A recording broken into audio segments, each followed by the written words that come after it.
D is a failure. You want to keep singing? Donna Stevenson is in a coma. That's right. 2018. Yeah. And then he got up in 2019. Lord of mercy. Mm-hmm.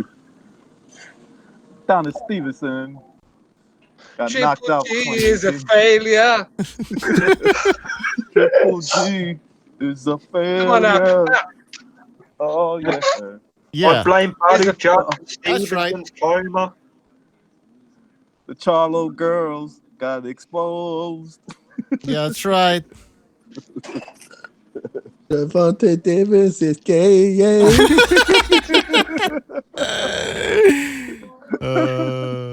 Yeah. De La Well- Hoya loves fishnets.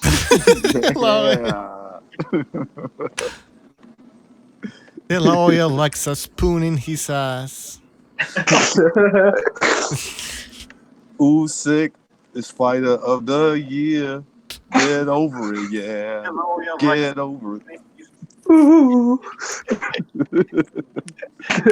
Welcome What's to up, BDA everybody? Boxing. All right, we're live. We're here. Guys, one Triple G. Max Boxing Kellerman style. Yeah. Boxing Max styles is a failure. Boxing Star Retard of the Year. Max That's wrong, Kellerman. man. That's Max wrong. Kellerman loves Andre Ward. Oh, All right. I boxing don't- style retard of the year. I wonder what the comment sections look like right now. It says he's a warrior. John Gonzalez says he's a warrior. Goddamn warrior. Goddamn warrior. Man. Fucking warrior. He showed me some heart that I'd never thought I'd see. Like seriously, man. I mean, he was Adonis Stevenson was a good fighter, but he wasn't something extraordinary. You know, something. Are we supposed to believe that he took all these big fights because he wasn't done for years? Yeah, come on. Anyways. It was Badu Jack's. It was Badu Jack's fault. Badu Jack. It was all his fault. Yes, And I love Andre Ward. Badu Jack. But I kind of respect for a guy who tried the old man, the older man. When age is already catching up to him. So bad. So fucking bad.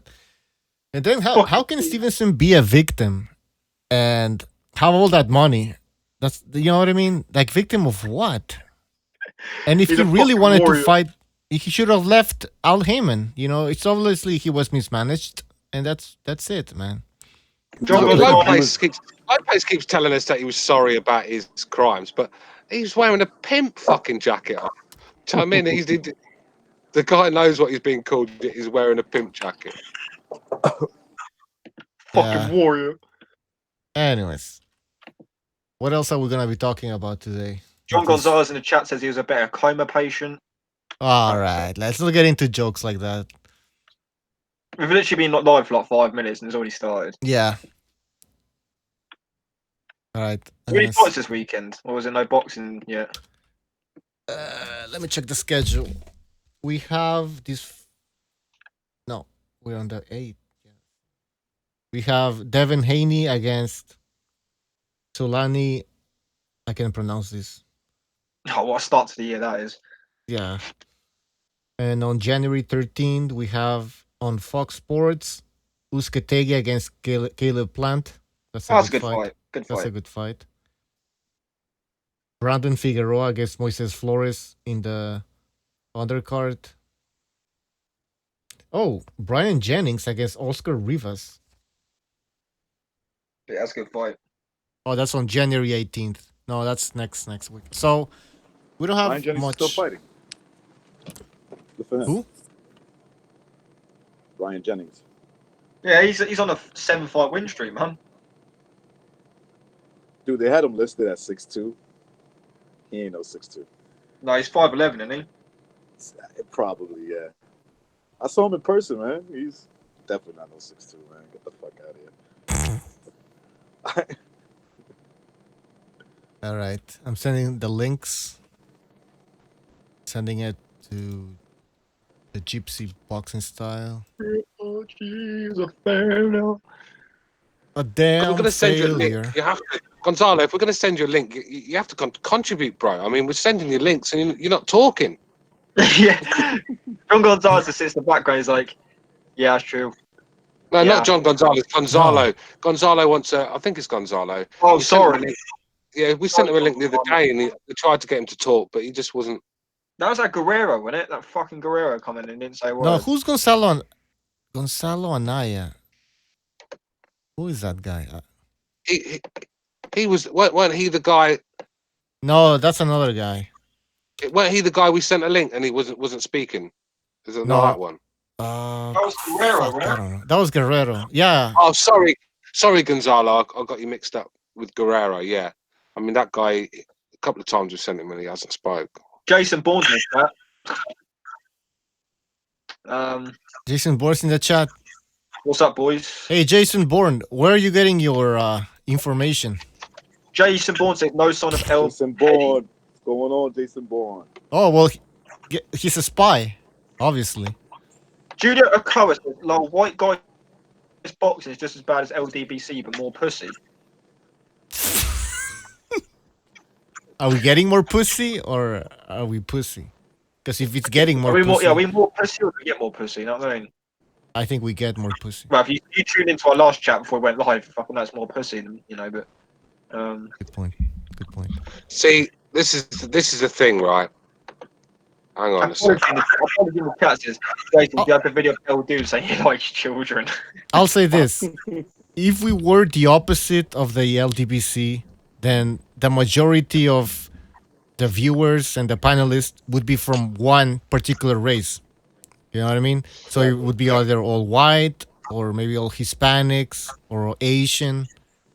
See, But this is why we get shit, because we're not pussies. We come firing back. Look at the stick I get. Look at the stick I get for firing back with low play. Shit, he called us everything. I mean, the fact we come back at people is why we get abused. So we're far from pussies here. But I don't even know who this guy is. He's just come to troll.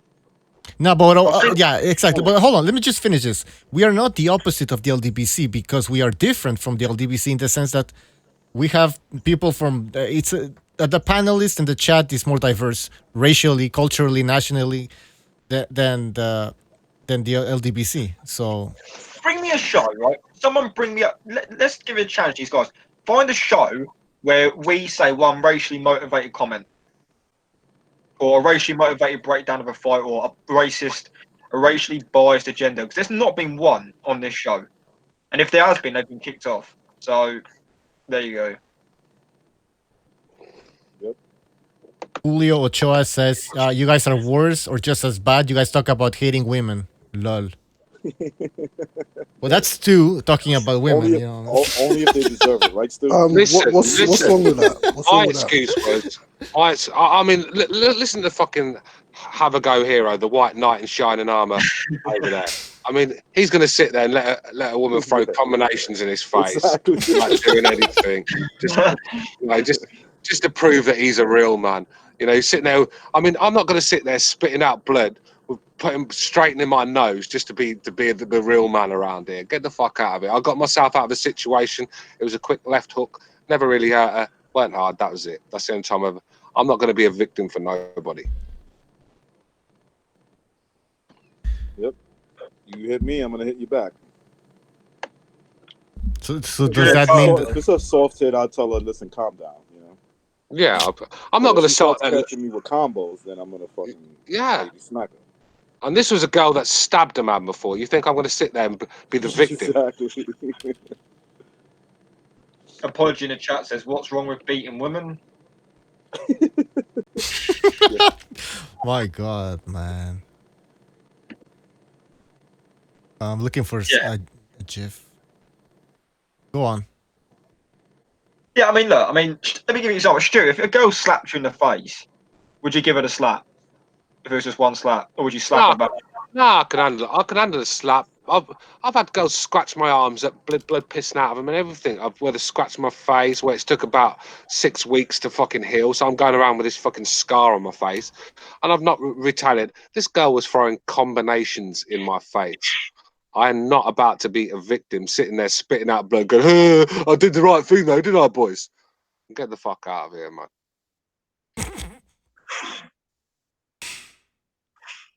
All right. So what's the topic for today then? Is it Gentlemen, just talk? I'm gonna mute my mic because I'm about to take a quick shower. And, I don't want you guys to hear that. Oh fuck! What are you gonna be singing? I You sing recognise the just before you Macarena. go. Just before you go, I mean, you know that Alexandra Ascario Cortez, whatever her name is. Yeah. Ooh, she's kind of hot, man. I saw videos of her when she was in her 20s. Is she a Puerto Rican? Yeah, she's not bad actually. I got Yeah, but come on, man. She's not exactly making you look good right now, man. When it comes to politics. When it comes to looks, yeah. But when it comes to politics, hell no. Would you then recognise if you weren't married? Of course. Of course. She looks like most of the women I've breeded with. She's if she found out you was a conservative, she wouldn't fucking look at you twice, mate. Oh, she'll hate fuck. Yeah. Gotta be careful how I say that. My wife's in the other room. Are you talking to us naked from the fucking bathroom? Huh? Are you talking to us naked? Not yet. Okay, because you gotta mute your mic then. We don't want to hear your Yeah, nakedness. no. I'm gonna mute it now. I'm gonna listen to you guys, but I'll be in the shower. So wait, what you're saying, recognise, is you're going in the shower while listening to a bunch of guys talking. That's dedication to the BDA podcast. That's dedication. Thank you, Apology. You see, this is why me and Apology we click, Cameron, and me and you fell apart. You know, this is exactly why. We don't. Do you know what? Me and recognise, me and you've always got on, but X has turned me. You know what I mean? Yeah, I know. It's all good. Where's he recently? I've not seen him for a while, actually. Hospital. That's a good Not been in question. the chat or anything. Yeah, no, he's been in the hospital. That's what I heard. Oh, he's been in the hospital. Yeah. Damn, man. Something with his acid reflux. I don't know. It had nothing to do with Hector this time, man. No, but Hector is out, and he is looking for. That's what I heard. He is looking for X. I'm expecting the video when he comes out of hospital talking about how the white man infected him with this acid reflux disease. It has nothing to do with his bad eating habits, his alcoholic problem, his smoking problem. It was definitely the devil that did this to him. Hey, BDA in the chat is calling John Gonzalez John Jimmy Seville Gonzalez. Gonzalo Anoya says, tell Recognise if he would beat up Amanda Nunes if she would get the best of him. If she got the best of him, I'm assuming. I'll have to take her very serious. Yes, I will beat her up. I'm still a man. All right, I'm not going to talk to you guys anymore because I'm going to mute myself. I don't want you guys listening to me while I'm in the shower. What the? Oh, yeah, just mute. Okay. All right. Yeah, it's just like he doesn't touch himself in some weird places whilst we're talking. Yeah. All right. What the hell is there to talk about? Well, I'd like to address this low place video that I did. The reason I did it. I want to address why I did it. There's a couple of people I've got a bit hurt about it and think we're out of order for putting it up. But this guy's done videos and hangouts about us and he's attacked us, and this is the best way of responding. At the end of the day, it's a man's world out there, mate. You can't attack people and expect them to sit there in the corner. Okay, then, we're going to come back firing, and if you don't like that, then it's tough. But that's just the way it is. Low Place has had plenty to say about us, and not very nice things either. So let's not feel sorry for Low Place. He's brought a lot of this on himself. I didn't even want to put him. The Boxing Clan edition would have probably been Deontay Wilder if it hadn't have been for Low Place doing a video about us. So I'm going to leave it there. So stop getting butthurt, feeling sorry for Low Place because this guy is toxic. Let's talk some boxing. He's never said a bad word. Yeah? He's never said a bad word to anybody. What are you talking about? Yeah, because these people defending Lopez, I didn't see him defending us when he's calling us all sorts of names. True. Yeah. True. Anyways. No, I didn't ask. I didn't ask this guy to do a video about me, calling me all sorts of names, reject and everything else, telling lies about me for a start. I didn't ask him to do that. If he hadn't have done that, then that video might not have been out yesterday. But it is what it is. Fair enough. Fair enough. All right. So I don't know. What do you guys want to talk about? Oh, by the way, Cameron, we might have lost the footage from today. What footage? The video, Rabbit, that we were recording all of us together. Oh man. Yeah, because my computer shut down, and then I was recording while, the thing shut down. So I was recording, and the file got corrupted now, and it was, I think it was too big. It was like 3 gigabytes of just recording nonstop. Oh man, that was really good as well. Yeah, I'll try to Oh, so fix. I you're have the not- file, so I'll try to fix that. But anyways, just letting you know, and letting people So know in the look- chat. Just letting people know in the chat that we were recording. We were watching YouTube videos together earlier today, and we were commenting on the videos. We were watching boxing fights. We were watching how would you call it? Like videos related to the LGBT community, stuff like that. Just making providing our points of view on those issues. But Miss Bucho, just quickly, Quantum Hydromic in the chat says we're now compelled to listen to more nonsense from these pathetic clowns. I don't know if he's on about us or not, because it's his first comment tonight. But if it is I about don't us, know. Oh, I you think can- He's the one in the chat. He was the one in the chat having a pop at me about the low place vid. I think he's one you're of them. choosing to listen to this Yeah, show. he's here all the time. He hates me, but he watches every one of my vids and comments on it. If you don't like someone, don't watch it. I mean, I don't Or- watch 78 Sports TV anymore because I don't like his stuff, so I don't watch it. So why are you here? Just to be trolls and cause act, but we can deal with people. Well, I don't know. I mean, listen, he can stay in the chat if he provides us with some sort of something we can talk about and discuss. But if you're just gonna say like we're now compelled to listen to more nonsense from these pathetic clowns, then like, okay, are you feeling better now? Are you feeling okay by saying Simple that? solution. Don't like what you're hearing. Don't listen to it. Yeah, I mean, I don't know what are you trying to do here? Yeah, you want to run people down, but you bring nothing to this show. You don't contribute in any way. Come on, give us your thoughts. You just sit in the chat crying like a little bitch. Like Yeah, we have a it's few of them. Do you know what I mean? So kind of we're not pathetic. interested in what you got to say. Like BDA in the chat said, go back to your LGBT community and go and talk about The struggle. how great Jack Johnson was. Do you know what I mean, or something like that. I don't want to hear it. Yeah, it's those boring. You know why? Because those shows have become boring, man. All of those shows, they talk about the same stuff every time. They're always pissed off. They're always angry. It's not a fun place to hang around. It's so negative. See, this is the thing. This is what our channel does different. I mean, we bring you all sorts of spots. We bring you hangouts. We bring you funny videos. We bring you diss videos.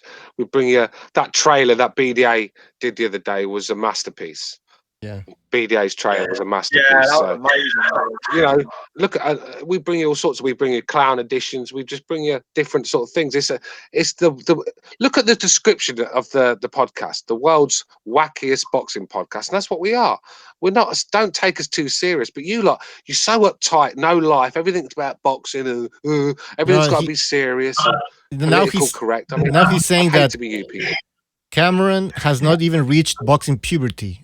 He's an embarrassment on air with zero insight. Okay, now hold on. Before Cameron goes, here's another comment from this guy. Low Place was the only channel to construct a credible scenario that Charlo would not defeat Harrison, which is true. Well, I don't know if it's the only channel, but I remember he said that. Okay, Low Place knows his boxing. BDA Boxing Oh has yeah, totally forget all the other retarded things he said in 2018. You know, he got one thing right. Let's remember that. Forget all the other retarded shit he said. Like remember he kept saying that Adonis Stevenson was the number 1 pound for pound boxer. So you know what I mean. And by the way, the only Fucking Quantum, man. Stu Fucking- commented yeah, on Low Place because Stu started because Low Place started insulting Stu. He made a video about him. So can I say something real quick? If Yeah. Quantum wants to go ahead, Cameron. No, I just want to report to Quantum. Look, if you think I've got no boxing insight, man, I'll tell you what. Come on the show and educate Yeah, me. exactly. Come on the show and Come on educate me. right now. Just come on and educate me, man. Tell me where I'm going wrong. Then we'll talk. exactly, like Or Or you're just gonna hide behind a fake name and fake profile and tell me that I ain't at PB? Yeah, get the fuck out of here. Jason Bourne says, Stu Little, you did a good job on low plays, and I'm okay with low plays, although the crying was a poor choice for my taste. El puta sucia has to be next.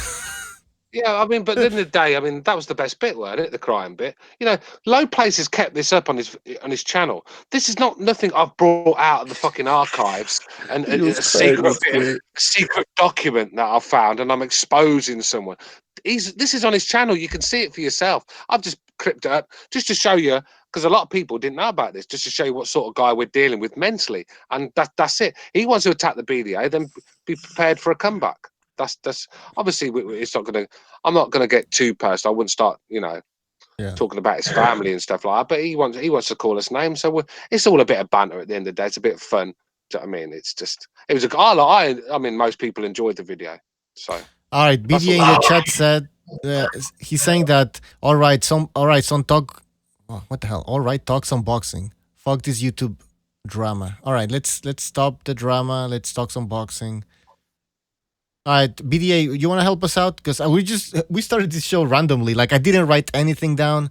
Actually, we did a show like 2 days ago, and we covered most of the topics that I wanted to talk about. So, any ideas in the chat, in the hangouts? What do you guys want to talk about besides fucking low plays and all this crap? Getting boring. Because there's no boxing on right now. It's so hard to find topics. The Gail Eubank Jr. All right. Oh yeah, being made. Yeah, it's not a bad shout. All right. So, do you guys like that fight? Yeah, man, good fight for their careers. I mean, if the Gale loses, that's it for him. If Eubank loses, where does he go? So it's an interesting fight. It's a bit of a crossroads fight. Can I ask you guys from the UK, how big is this fight over there? Not that big, man. Well, I don't know about Stuart Ponchi, but I don't think it's like a big deal. yeah. I'm not getting hyped by it. What is it with Chris Eubank Jr. thinking he's an actual pay-per-view fighter? This guy, he's a funny guy. You got to give him that. I mean, this shouldn't even be on pay-per-view for me. It's on ITV Pay. I mean, I don't think we're going to get a fight in the UK worth a toss unless it's going to be on pay-per-view now. We've got Hearn started the thing. Hearn told us he would get rid of pay-per-view boxing in the UK. What has he done?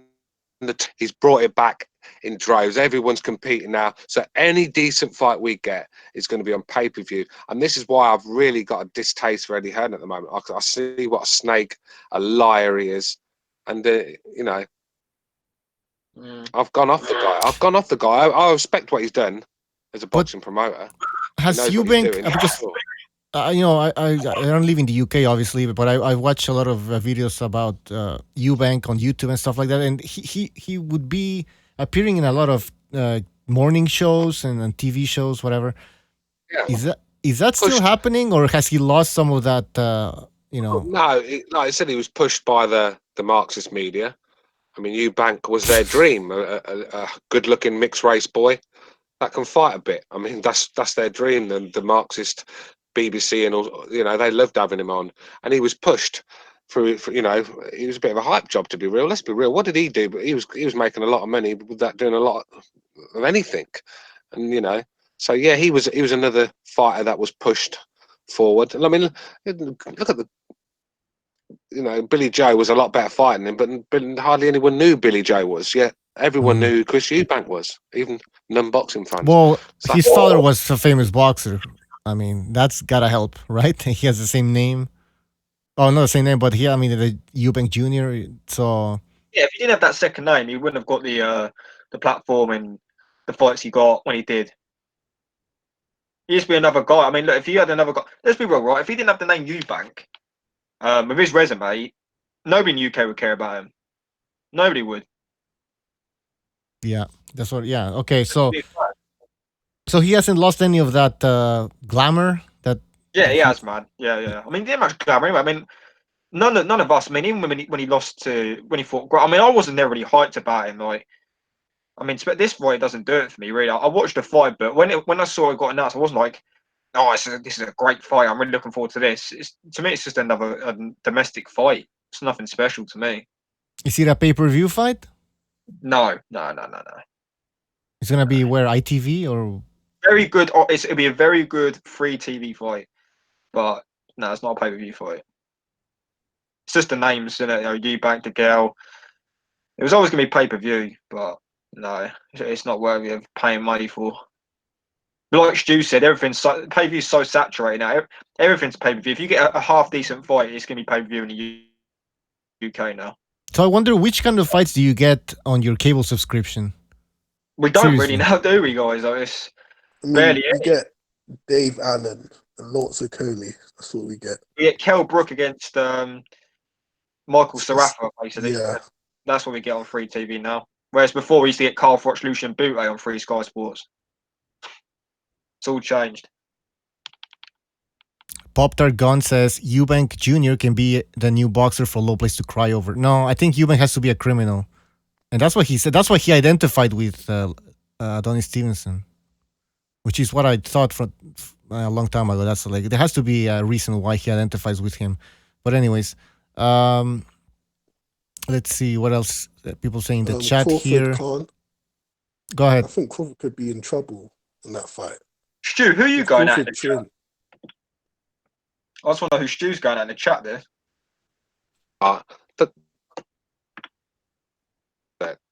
That idiot saying that I run from Beats. We did a podcast with Beats and Rhymes about 5 years ago with a guy called Joker Boxing, black guy from America that I used to do a podcast with, and we had Beats on, and he was unbearable. He was like a ranting lunatic, emotional, crying all the time. So we got out of there, but apparently we ran from him with that.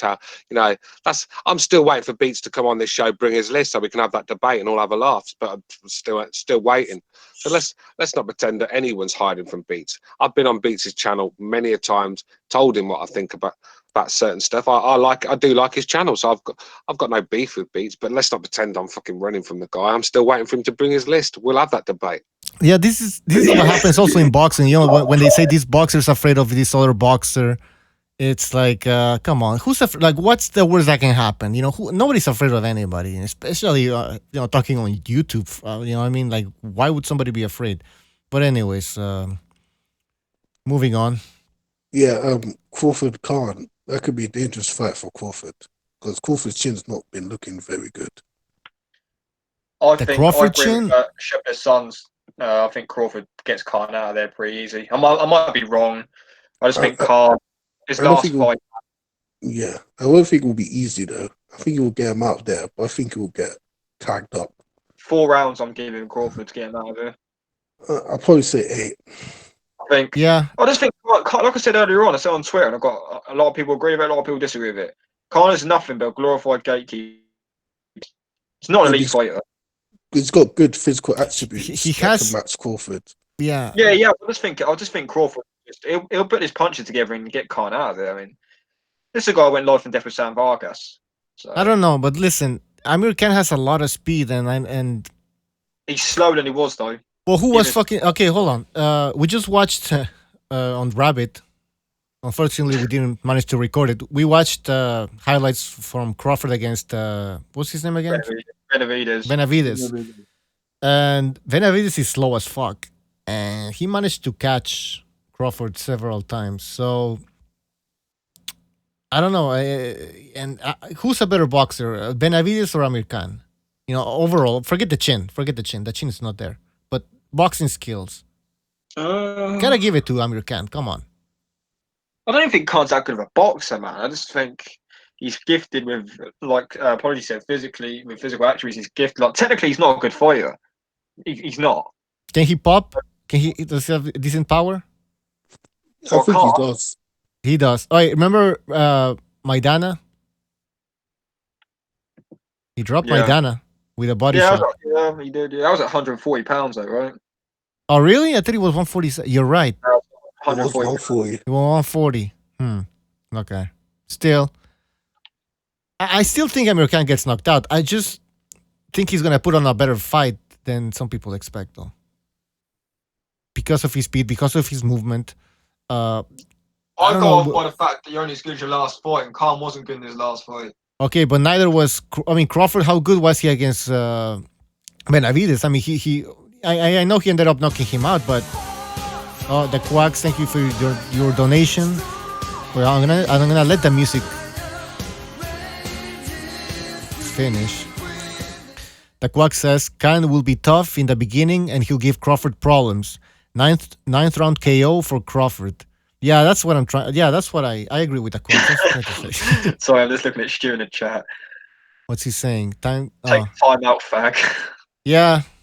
I mean, anyways, these guys are out of Oh, control. X is in the chat. I'm in hospital because the white man tried to kill me on his Xmas, but you know me, I'm strong and too fast. Yeah, I was saying that, X man. These white men out here trying to kill you, bro. And just to that Quantum, tell Beats to release these videos he's got of me. They've schooling me. Tell him to release the videos because that'll be the one where he brings his list out and he makes a complete moron of himself. So bring out the list. I'm waiting for the receipts. Is that who you've timed out? Yeah, I timed it. He's not here to talk boxing. He's just here to troll the hosts and the panelists. So Shame he can't come on the hangout and actually air his thoughts. Do you honestly think he's got the spine to do that? If he wants to come on, if Butcho will let him, then I'll gladly have him on. But come on now, he ain't going to do that. No, they won't. No, we already mentioned, like, we already presented that option if he wanted to join, and he didn't. I didn't see him saying in the chat that he was willing to join, so I don't think he wants to join. So we'll leave it at that. We're talking about Amir Khan and Crawford. Yes, you're only as good as your last fight. Is that what you said? Yeah. Were you impressed with Crawford in his last performance? Not really, but the thing is, Khan's chin's going to let him down in this fight, and we all know that, so... Yeah. That's what I'm saying. Yeah. But how bad Khan was looking in his last fight? Because I haven't seen it yet, but a lot of people were saying that he was looking shot. So was it true or not? His footwork, he looks slow, or slower. I'm not going to say he looks slow. Well, see, in that case, you see, if we was talking about a younger version of Khan, you could say he would probably give some problems to Crawford due to his speed, and as we know, Crawford is a slow starter. But if he's really shot, then I'd even question if he's going to give him problems in the early rounds. I think the difference is what going off what official scorecard's saying. And what you were saying, Butcher, about Crawford not looking good in his last fight either. Crawford's still going in a decline as well. Kind of got to take that into account. Khan's on the end of his crease. He's looking for as many payouts as he can. You know, get out as much. You know, milk as much as he can before he gets out. He's got no intention to win a world title, Khan, at this point. He wants to get as much money. The thing with Khan, Crawford just throws too many shots to not catch Khan. Yeah, Khan exactly. He has to avoid Crawford for 36 minutes. That is a hell of a long time for me. It's one of them where I just don't think Khan's crafty enough to keep away from Crawford. He might dodge the first one that comes, but the second and third are going to land. And I just don't think Khan has the whiskies. I don't think Crawford's a massive puncher. We were watching video clips of him earlier, me and Butcho and Cameron, and he's landing a lot of these shots clean, planting his feet, and he's putting his body weight behind them, and they're not really moving anywhere. I think it's just the accumulation of world-class shots that gets them out of there in the end, sort of thing. But we also saw Crawford leaving himself square on when he does let his hands go, and that could be a problem when he fights a big puncher. I just don't think Amir Khan's that puncher. And plus, Butcher was saying that Benavidez is slow. Yes, that's the case, but he had the right game plan in that Crawford fight because he was throwing shots while Crawford was throwing his own shots, and he was trying to counter him. And that's where I saw he had a lot of success against Crawford, but Khan, I guess he would not look to counter Crawford. He's more like a guy who's going to throw his flurries, then get out. He's more of a guy who throws his flurries and wait for you to throw your own shots. Then you, then me, then you. He's not really looking a lot to counter punch. Yeah, he's gonna move more. Every time Crawford gonna feint, you're gonna see Amir Khan. He's gonna be on the other side of the ring, That's how he moves. You know, he doesn't know how to take like little steps back. He just goes all the way back. A lot of wasted movement from that guy. And you're right. Benavides is just gonna. American is not gonna fight like Benavides, but at the same time, I think that the speed is gonna present a different problem. And by the way, Crawford against Benavides, I don't know. Crawford seemed very willing to trade, but he wasn't. If you look at Crawford against Postal, why wasn't Crawford fighting that way? You know what I mean? I know it's a different fighter, but it's his shit.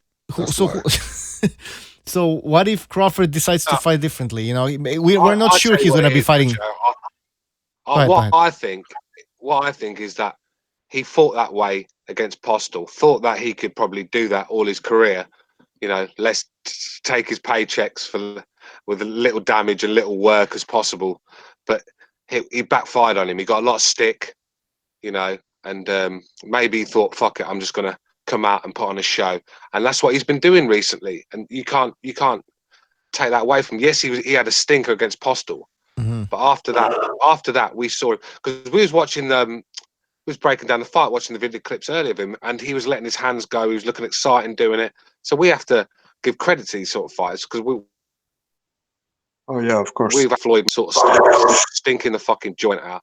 And basically killing boxing nearly. So we have to give credit to the people like Crawford that are going to come, put their chin on the line, because he's putting his chin on the line when he's throwing them combinations. That's for sure.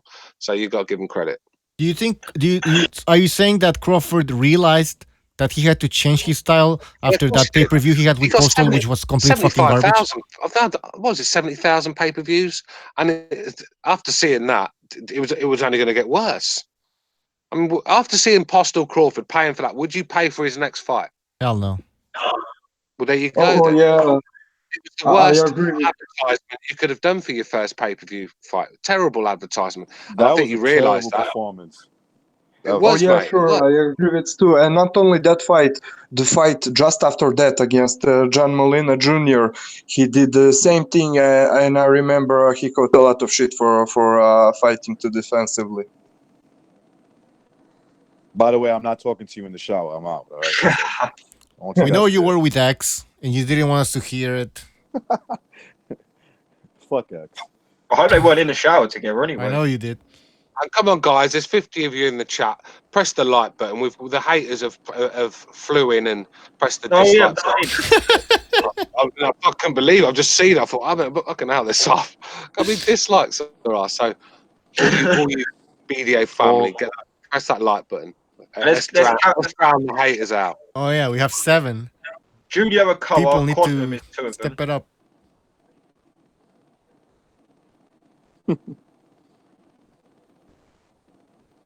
13-7. Come on, let's get those likes up. 21. There you go. That's the loyalty of the BDA army here. There's another dislike though as well. All right. Can you guys hear me? Another dislike. I can hear you. I think some people just dislike it for the sake of it now. Yeah, they just dislike. What it is, as the show's got bigger, it's attracted the I've never It's listened to BDA, but I know I don't like it. Yeah, it's as the show's got bigger, it's attracted the trash and the garbage that I was hoping to stay away from, where you get these certain guys that not really interested in talking boxing and just want to come and troll and chat shit, and this is what we're up against now. Because when I first come onto this show, because it was a small little community, it was a great experience. We used to have some good laughs, talk boxing. There weren't a troll in sight, but as the show gets bigger, they start to turn up. But they're here every show. They hate us and they think we're garbage, but they watch every show, every second of every minute. But they don't talk, it's a proven though. fact that people that hate a certain, whether it's a show or it's like a certain individual who has a show, they usually get a lot of their views from the haters, people that don't like them. Are you saying we're Floyd Mayweather? Yes, with Floyd Mayweather or Manny Pacquiao. YouTube. Yeah. At the moment, we're looking more like Deontay Wilder at the moment. Fucking more hate. No, I actually think dislikes are a compliment. I personally do. When I see Yeah, some how come dislikes we on my see like video, I 9 like that. dislikes and like there's only Quantum Hydronomic who's fucking talking shit about us? But where are the other 8? But here's the topic. The quantum. Actually, the quantum I've just timed out. He's just actually made a decent point. I wouldn't mind debating that. He's talked about Postal, Josh Taylor again, and Crawford, Postal sort of thing. He said Crawford put on a better performance than Josh Taylor against Postal. Now I don't see that. I don't see that. I thought Josh Taylor did a much better job. It was much more exciting. It was more of an exciting fight. Yeah. He nearly stopped Postal. I thought Crawford was terrible. So I wonder what you guys. And he did it. He did it cleanly. Crawford held and pulled the back of the head. Crawford moved a lot. He lot. was a snooze fest. He played it very safe. Yeah. Josh Taylor showed much more skills because he didn't have to play it safe. He was I just. feel that was a very good Postal in there with Josh Taylor that night as well. That's the best Postal I've seen.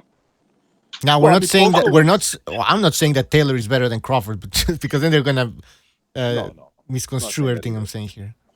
No, he's not it just seemed like Terrence Crawford was too hesitant to engage in that fight. It was a bad performance. Listen, you want to give him the fight, I'm okay with it. Give him the fight because it's not like Postal really did anything. But then again, the one that was avoiding confrontation, bending the rules. I know people don't like that. You know, it's boxing though. You're supposed to follow the rules, and that's all he did. And if you want to give him the victory, I'm fine. I gave him the victory. But since then, I thought he's fought better. He has fought a lot better. Yeah. Had to, mate. When you're demanding big salaries. Yeah. You can't fight like have that. to- That was trash. No, of course you can't. Riggindale will tell you that. Yeah. And for as much as we criticize Floyd, I mean, Floyd didn't. Yeah, Floyd has some stinkers, but I don't think he looks that bad. I don't think he looked that bad. But Floyd bought his own revenue, bro. That's the difference. Yeah, Floyd bought revenue into that. People were making money out of Floyd, right. so they didn't care how he fought. Yeah.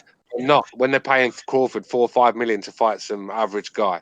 You know, I mean, apparently they're paying Khan $5 million, so that's definitely going to have to pay-per-view fight. So if they're paying Khan $5 million, what is Crawford getting? I'd say he's probably on the same 5 or 6. Yeah, you see, that's what he has to do. He has to overpay to get these fighters in. I mean, give Khan credit because he just goes where the money's at. That's basically it. Yeah. Yeah, man.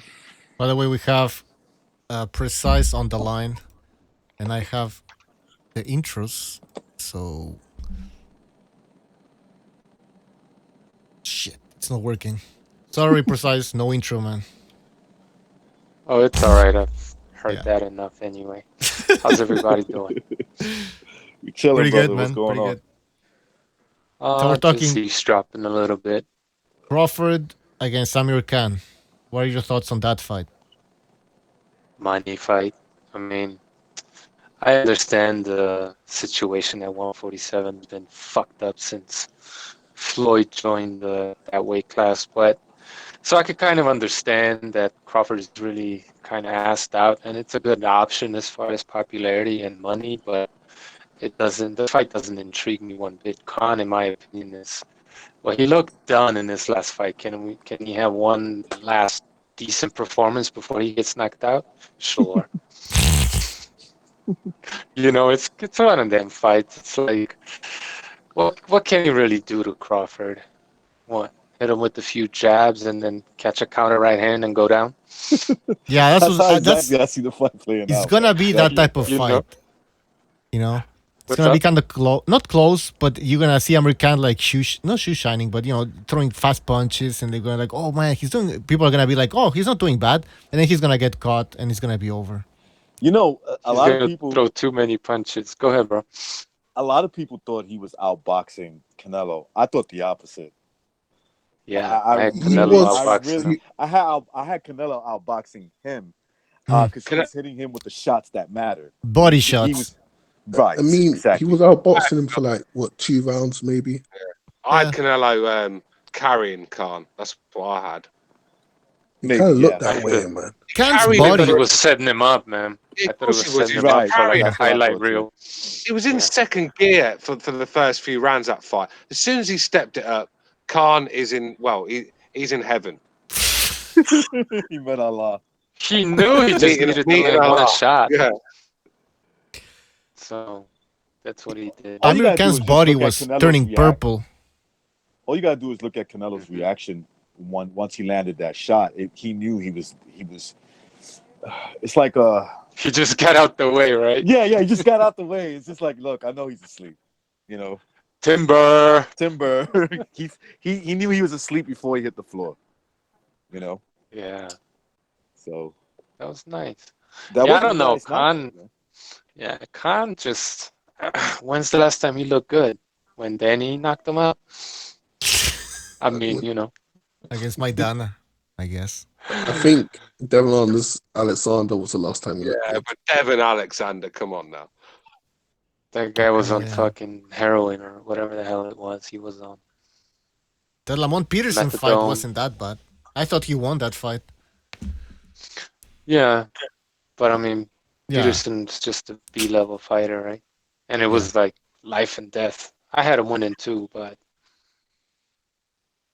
Yeah, I thought he beat Peterson. I thought he edged it out. That was a good fight. I'm not arguing robbery though, but I like Precise or whoever said it. Yeah, I thought Khan won that fight. Thought he edged it out with the knockdown. if Khan had like a significant height and reach advantage, I might get excited about this fight. But Bud has all the advantages, and when Crawford has all the advantages, we know what happens, right? Yeah, It's not an interesting fight. By the way, in the chat, Quantum Hydronomic is saying that Crawford is stopping opponents without inflicting punishment. That may be deemed negative, but he's preserving his longevity. How can you criticize that? So I guess he's talking about the Postol fight. Well, Because let's we're see. paying for Fanboy it. shit. Let's see Because him we're paying fight. for Fanboy it. shit. Yeah, that's fanboy shit. Let's see him fight Sean Porter. Let's see him fight Danny Garcia. Let's see him fight. And listen, I'm not jumping on that PBC.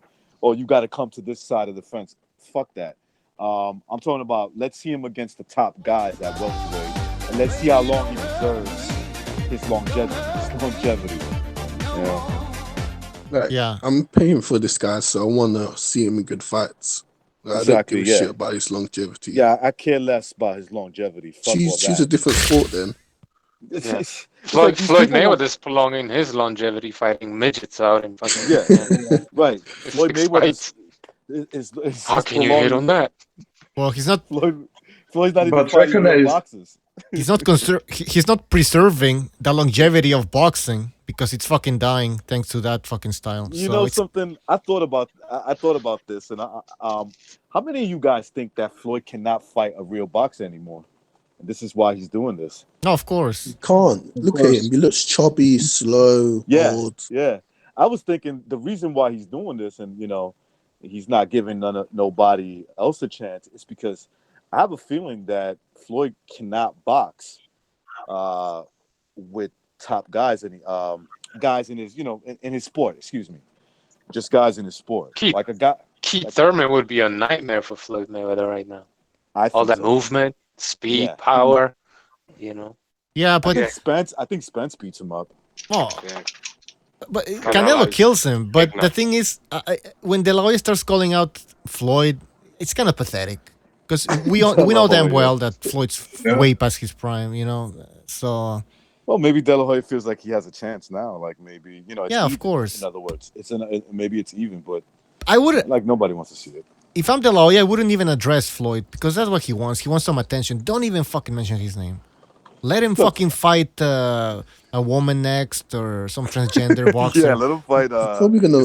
I want to see him fight his ex-wife. That's what I want to see. Yeah, something he's like probably that. gonna fight Pacquiao next if Pacquiao beats Bruno. Look, well, from what I'm seeing from Floyd, if he fights Pacquiao next, look, I don't want to see it, but if I have to talk about it, I can't see where Floyd would beat him at this point. How does he beat him? At the negotiating table, bro. That's how Okay. he beats Pacquiao. Yeah. Right. You get him, but in terms of a fight, from what you're seeing right now from Pacquiao and what you're seeing from Floyd, how can he beat him at this point? You know, like By you said, running away and getting a Right. gift. Well, you getting know, Kenny He Bayless. did in the first fight, basically. like basically what Yeah. happened in the first fight. Basically, he got credit But would for you have the avoiding. legs he had in the first fight? He got credit for avoiding confrontation. But it really stinks like we're going to get the second fight because you got Floyd fighting a little Asian dude and you got Pacquiao fighting a Mayweather clone. So Oh. it really seems Yeah. like that's where Yeah. they're going, This is- right? Yeah, I Yeah. see what you're saying. This is now becoming Roberto Duran Camacho fucking 1 and 2. You know, it's, Oh it's God, annoying. how terrible those fights were. B-Hop Roy Jones Jr. too. Oh, Oh, my yeah. lord. Oh, Those Jesus were- Christ. That's one of the worst fights I've ever seen. Yeah. Ortiz v. Oh. Chuck Liddell. Yeah. Although it was great to see Roy Jones cheat in that fight. He was Makes- cheating. It makes Crawford Khan seem exciting for a moment there. Yeah. Yay. But yo, that little Japanese dude, he cracked Floyd. I know it was a fake fight, don't get me wrong, but he cracked Floyd pretty good. He did. He was Right. throwing combinations on him. I was like, damn. Mm-hmm. Yeah, because that I was gonna say the same thing you guys were saying is that I just don't see him as a boxer anymore.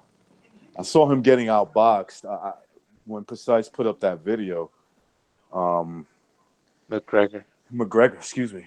McGregor was outboxing him. He was. With He was bullshit. having his moment. With bullshit, With like yeah. slap boxing, basically. And I think that's when Floyd said, I got to get aggressive. I have to get it. If you look at Floyd early in his career, there were certain fighters, a lot of them happened to be black, where he couldn't fight them backing up. He had to go forward. He had to come forward.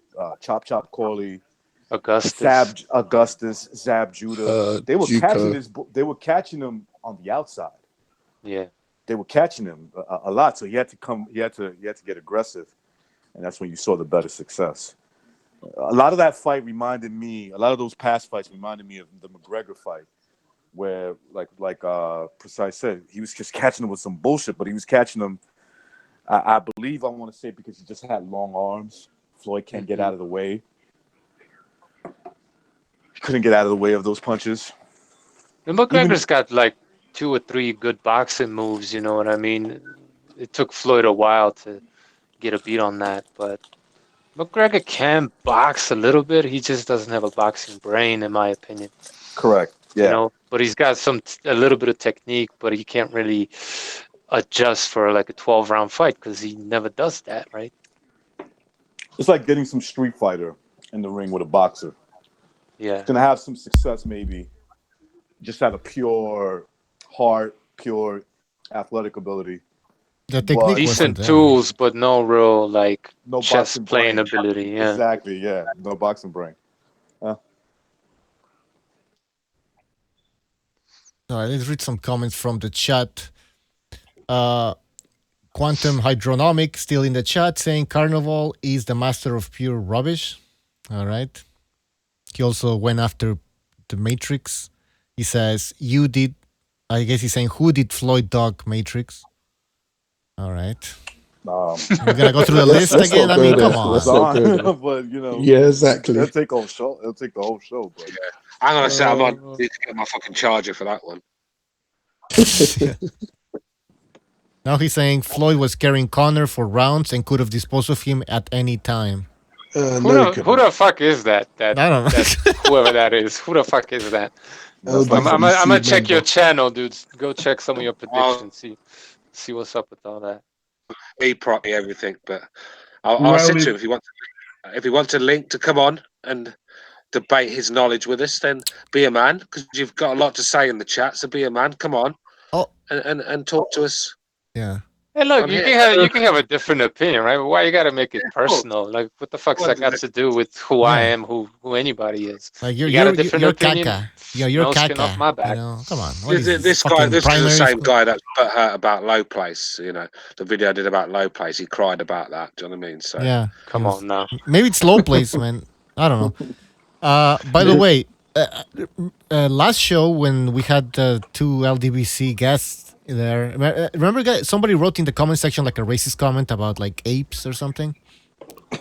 That guy, So what? It was, I have, and somebody told me this, and it's true. It could have been like an agent provocateur, like a agent provocateur, you know, like Oh, provocateur, like a Asian yeah. provocateur. Yeah. One He of he those might have been guys LD because that guy I've never seen. Like, I talked to somebody from the chat, and he's like, "We've never seen this guy before," and it's true.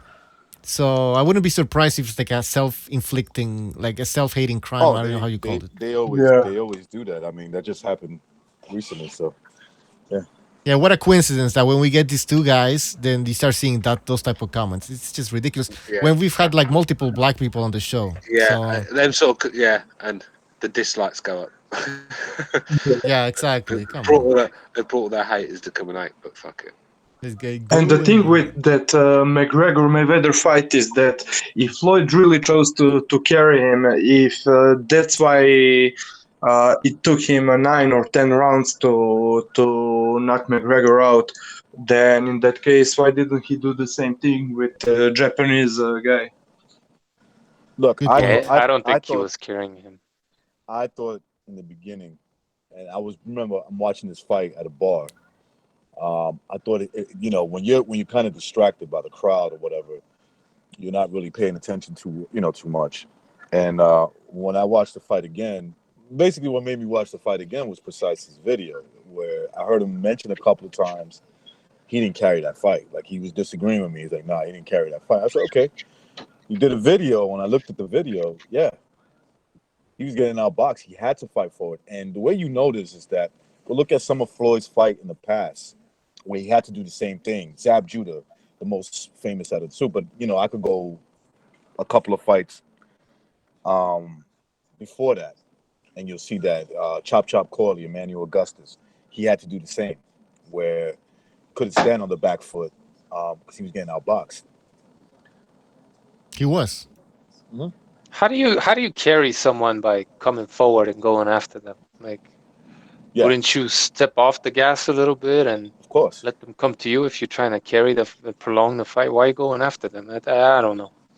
How do you carry the fight and get countered by uppercuts Yeah, and hooks? he got hit a lot. You did. You don't take know. chances in the sport of throwing punches. You could think you're gonna take it, and then it just. I mean, compare that fight to Khan Canelo, and then you'll see the difference. Yeah, I think so. Canelo was setting him up the whole night for that, the whole fight. 6 rounds, right? It's what it lasted, 5, whatever. He was just setting him up for that highlight reel knockout. True. Yeah. His body told the story. Go look at Khan's body. No, he was fucking him up for sure. So it seems like we have identified this character whose name was it Quantum Hydronomic. That's Low Place. So people have picked up on it. Surprise, surprise. Hi, Low Place. How you doing, brother? Yeah. Was he crying for real? Was that just an act? I never saw the real. original video. I watched Oh, it. he's crying. That's from the heart, bro. That's no trolling. That is from the heart. It was ridiculous, wasn't it? He needs to get a grip, man. Like I said, I don't really have any problems with Low Place, but that was a bad moment. I That was a do. bad moment. I do. That was a terrible moment. You don't cry over boxing, man. This is. And you the cry- thing is, whatever he cried on the show, on his channel, whatever. We didn't fucking even address that. I mean, maybe somebody did briefly, but we didn't even fucking touch that subject. And the only reason why we posted the video was because Stu felt. No, it's true. Low Place attacked Stu personally, and so Stu, asked me like, can I post a reply video? And then then we agreed that we're gonna post your reply video. That's pretty much it, man. We didn't fucking planned this out. Like, hey, let's just make fun of Lopez out of People nowhere. think I just come here, step in. Right, here's what's happening today on the BDA show. I've done a video that's going up first. It's about this. None of you got any say in this. I mean, it don't work like that, does it? I say to Butcher, look, that piece of shit low place is doing vids. Let me do a clown edition about him. And Butcher said, yeah. And then I posted it. Fucking hell, it was in the making for about a few weeks. It's not like I just posted it straight back up. It took a few weeks before we got it posted up. So it is what it is. I mean, I'm surprised it took you so long. well, the thing is, because it was over the Christmas New Year, I just couldn't be bothered. No, but I'm saying he was a prime Do the candidate break. for Boxing yeah. Clown like 2 years yeah, ago. Well, like I said, he was number 2 on the episode, so he was in my thoughts from the start because he's a fucking clown, isn't he? Let's be real. Yeah. But Yeah, just to make it clear, absolutely. we don't go around other boxing channels and looking for stuff so we can make videos of our own and make fun of them or what. We're not doing that. We chose Low Place because Stu chose Low Place because Low Place made a video about Stu. So that's pretty much it. We're not gonna go around to other channels and start fucking acquiring fucking video clips.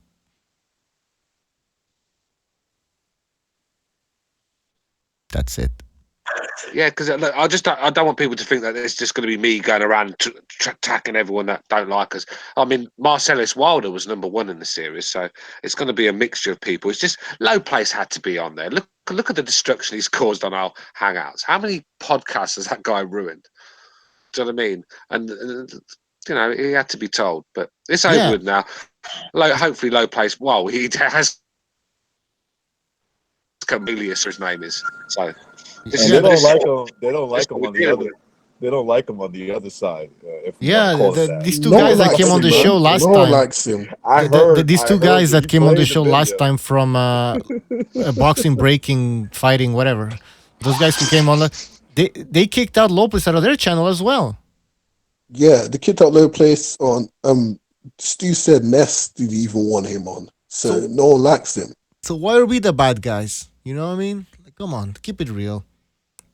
Everybody's kicking this guy out. And whenever Battle's on that show, he's quiet as a church mouse. Yeah. What happened to Battle? I see he had a wrench. I see he's a mod on their chat. I see that. So he's probably the one that told them that their name was mentioned. Because I couldn't even remember their name being mentioned. Then it clicked that you did mention it, Butcho. But I don't know what you was talking about. He was cutting out at the time. But then they came on. You could bet your life Battle Rifle's the one that told him. Oh, you told me he's there, right? Yeah. Well, could have been. Yeah. Or maybe somebody else. I mean, who knows? Whatever, guys. I mean, they just came on to promote themselves. Yeah. Oh, and apparently It sound that way. From what I heard, they mentioned in one of their videos after coming on ours that they went on the show, but they didn't even want to mention our show. So I don't know. Maybe it would have been nice if they would have said which show they were on. But anyways. You know, it's whatever, man. You don't want that riffraff over here. Exactly. I don't think we're gonna get the type of crowd that we want. You know. No. I think this is why we're getting attacked because we're that one channel where we're not like the rest. We're a different channel, and they don't like us for it because we're against their way of thinking. Everything they like in a fight, a slavery hate sort of thing. So it's like the yin and the yang, and they come here to troll because we never go on their channels and troll. Do we ever go on their chats and troll? I don't. I know that. I don't I'm an know, but outside observer. they're deluded, man. They're fucking deluded. I don't know. I got a little excited. I apologize. Yeah, but sorry, Precise, but you wished you had that type of resume, right? Yeah, I wish. Fuck out of here. I've been boxing since I was 2. Seriously, I've been throwing punches. Actually, I was throwing punches before I was born. Oh, the womb. Get me out of here. Get me out of here. I don't know. It's just all that slick talk. I just don't respond well to it. Yeah, it was a bit corny. Well, you went okay, I guess. And here's the thing: when you're 52 or 55 or whatever age, and you're still boxing, listen, man, it's a young man's game. You'll get your ass whooped. Stop it. It's like them old men in the pub. Innit? Do you know who I am? When they're all pissed up, I'm like, no, I don't know you. I don't know you. Oh, you guys ever saw American Me, the Mexican gangster movie, where so they're in the scene. There's a scene they have beef with the Black Guerrilla Army. So the Black Guerrilla Army goes to attack the Mexican mafia, and the guy tells him, he got this one Mexican on the floor. He says, "You know who I am?" He goes, "Yeah, I know who you were." And so he puts his face in coke and says, "Now breathe." Breathe. You know who I am? I know who you was. Because it's not going to matter. The ship of the sun says HBO had an East European agenda. We're not going to get back into They that. did. They did. It's true. The most ridiculous It's statement. true. Like, right there, man. I'm going to tune out and go like, okay. No, I agree. I'm going to tell you why I agree. It was to get the Eastern European in there to show some good boxing. Once they got their fighter in there that they really wanted to promote, the agenda was to, switch it on them. That's it. That's what I think. And the motherfucker kill, basically. Yeah. Yeah. Was he saying Mexican style or East European style? Golovkin. Was he saying? He was always saying Mexican style. Eating at Mexican restaurants with this Mexican coach, right? It was all a campaign to attract the Mexicans because they are a big market in the U.S. Boxing market. They weren't trying to attract other people. He's fighting in America. He does realize that the Mexican fan base is big, right? Yeah. He's not going to take all of them, but he got a nice fan base within them. And he's half Asian, half white. That's essentially Mexican. That's essentially. I mean, he looks more Mexican than Canelo. Latino. Yeah, he's definitely. He looks more Latino than Canelo does. Yeah. If I had to bet, and you go and you do that, that Genie, whatever the fuck is called, 23 or 25 DNA testing. I guarantee you, Canelo has more European blood than he does, just by his appearance. Well, yeah, he's gonna get the Mongolian kind of type of blood, and then that translates like that to Native American somewhat. So I'm pretty sure he's more. He could be considered more Latino, I guess, in a way, like genetically speaking, than Canelo. But let's see. Read some more comments here. We have, we don't have an. Oh yeah, Captain Hook says World Breaker sounded just like Mayweather, where every word is an and okay. I'm a businessman. Yeah, I don't want to say anything bad about them because they were polite. They were on our show, and I just didn't agree with what they were saying, or I don't think they were telling us the full story. They were fine, but I think they were here to promote themselves. That's what I think. Yeah. I don't think they were really interested in debating. But I don't even think they're gonna get. Go ahead. No, nothing. I'm just repeating that they stayed no longer than 3 minutes, and after that they shouted out the name of their channel and invited everybody to join their channel and the discussions there. So that was all. Yeah, it was planned, but the thing is, I don't know how many people they're gonna get from this channel to constantly watch their content, because I don't think our viewers are interested in that type of content. But hey, I might be wrong.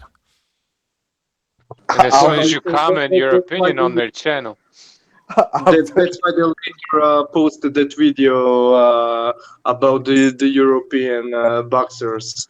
Their favorite European boxers. I haven't watched it. I haven't seen it, and I don't plan on watching it. But I've seen. I watched a little bit of. I had a look at this show. I didn't watch all of it, but I had a look. I see they started mentioning this, but they've actually turned on McGregor because he comes on the show. McGregor never really gets involved with any of that stuff. Keeps it down the middle, just talks boxing. Yet they've turned on him because they've seen him in the chat when they were on, and now he's I went over there and I said, Tyson Fury is gonna beat Deontay Wilder, and I just got blocked immediately Mm. just for saying that. Well, and the thing Fuck is, outta you here. don't know Okay, who you're blocked blocked. you. There's no way you can know who blocked you because everybody has a moderating Oh, wrench. there was probably like 5 people that jumped on my comment. They don't even know who blocked me. Yeah, exactly. So I don't know. They said they enjoy debates. They want debates, but then they block everybody who disagrees with them. So No, they can't handle a debate. yeah. Fuck, I forgot what I was gonna say. Anyways, oh yeah, Is there yeah, any more boxing on top? Yeah, go ahead. Man. one last thing about that channel. So when Precise mentioned that 78 once made a video about the top most overrated boxers or something of all time, and there were most of them were or all of them probably were white. Legendary. Not Legendary, only yeah. they were They legendary. had Roberto Duran also. And Oh my god. they had a little token Latino guy. Oh fuck. Guys, it was like Dempsey, Gene Tunney, it was fucking Graciano, Yeah. it was all the best fight fighters you could Legends. think of. They all made the list. They just added one just to show we're not hating on Yeah, white we're not people. racist. I mean, I'd like to know. I'd like to know what their knowledge, because this is the thing. This is a very American mentality where they know a lot about American stuff, American boxing. Like, I'd like to know what they really know about like the world boxing. I'd like to find out because if they've got They Roberto don't. They Duran, don't. if they've got Roberto Duran and Gene Tunney and people like that in that list, Willie Pep was a bum, and he actually had like a little story for every one of those fighters telling you why they They were were a bum. bums.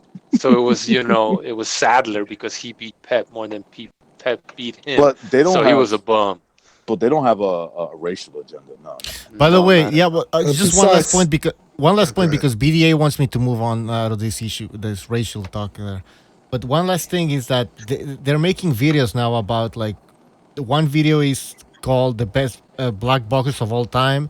Then there was another video called the best Hispanic boxers of all time, and the last video said the best white/European boxers of all time. I'm like, first of all, I don't even know why you have to make a video for 3 different races if you're not racist. I mean, you should just make a Right. video best boxers of all time, not I mean, and there's like a difference between shit. Hello? I'm okay with Testing. that actually, but don't tell me that it's not racial. I'm okay with hearing people's opinion about who was the best, Spanish, best black, best All right. white. I'm okay with it, but don't tell me that it's not racially motivated. Then you wouldn't separate the groups then. Yeah, exactly. So I was trying to say that. Yeah, there's no reason to why. And by the way, to lump all the white Europeans together, European fighters, it's wrong because I mean you have UK fighters, you have Polish, Ukrainian, even Yeah. is Golovkin. Where does Golovkin fall in this list? Is he white or is he Asian, Central Asian? I mean, like, so I don't think it's the right idea to start making this list based on race. But anyways, Exactly. Yeah, Precise. Is the video still up? I might watch it. Oh no, dude! He made this video like 10 years ago, bro. This was when he had like 500 subs or something like that. all right. And he took it down. He caused so much flack, he took it down. But yeah, let's move on. Yeah. All right. Well, let's look at the boxing schedule here. January the 11th, Devin Haney against Chiolani. Then fuck, I can't pronounce Whoever. his name, man. He's fighting whoever. Yeah, A guy he's supposed to beat. that's on Showtime. Then on January 13th, we have Fox Sports, Jose Uzcategui against Caleb Plant. That's on this Saturday, right? Yes. Yeah. I want to see that fight. Title fight for the IBF super middleweight title. So let's talk about this fight. All right, Uzcategui. Okay, who's the favorite in this fight? Should be Tegui. Uzcategui. Uzcategui. Gi. It's a GUI. He's whatever that fucking Yeah, what the hell is that name? that last name comes from it's Portuguese. Has to be. Yeah, it's not Spanish.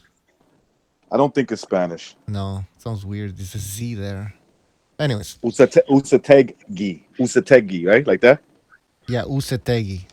Yeah, that's. No, I'm Uskategi. willing to bet. I'm willing to bet that's Portuguese. Yeah, it's weird. Anyways, so okay, thoughts on this fight? General thoughts. What do you guys think? Who wants to go first? Come on, step up. It's a Native American name. That's a Native American name? Maybe. I'm pretty sure. Sounds like Quichua, but that's beside the point. Could be. Sounds wrong. like something native tribes around here would say. That's kind of how they talk. Uskategi. Uzgatski. I think that's the Um, way to say it. Yeah, go ahead. Enough I don't about know. this shit. I've never seen Enough about I've never this. seen Plant fight, so what the fuck? What is my opinion worth? saw But I some like highlights. Uskategi, so I would venture a guess he's the favorite here, and he should win the fight. I mean, he's big, he's strong, he's got some underrated boxing skill coming forward, and Plant. I mean, I can't speak on him really, so. Yeah, see, I've seen Caleb Plant a couple of times. Very technically quite good, actually. Very strong as well. Problem with Caleb Plant is he's known as the white guy in the background of the Mayweather videos, and that's all he's known for, because he's not had any decent fights. When he does fight, he's on early on in the cards. You're not really seeing him on the telly, so there's not a lot to see of Caleb Plant. I saw his fight against Burrell, the second fight.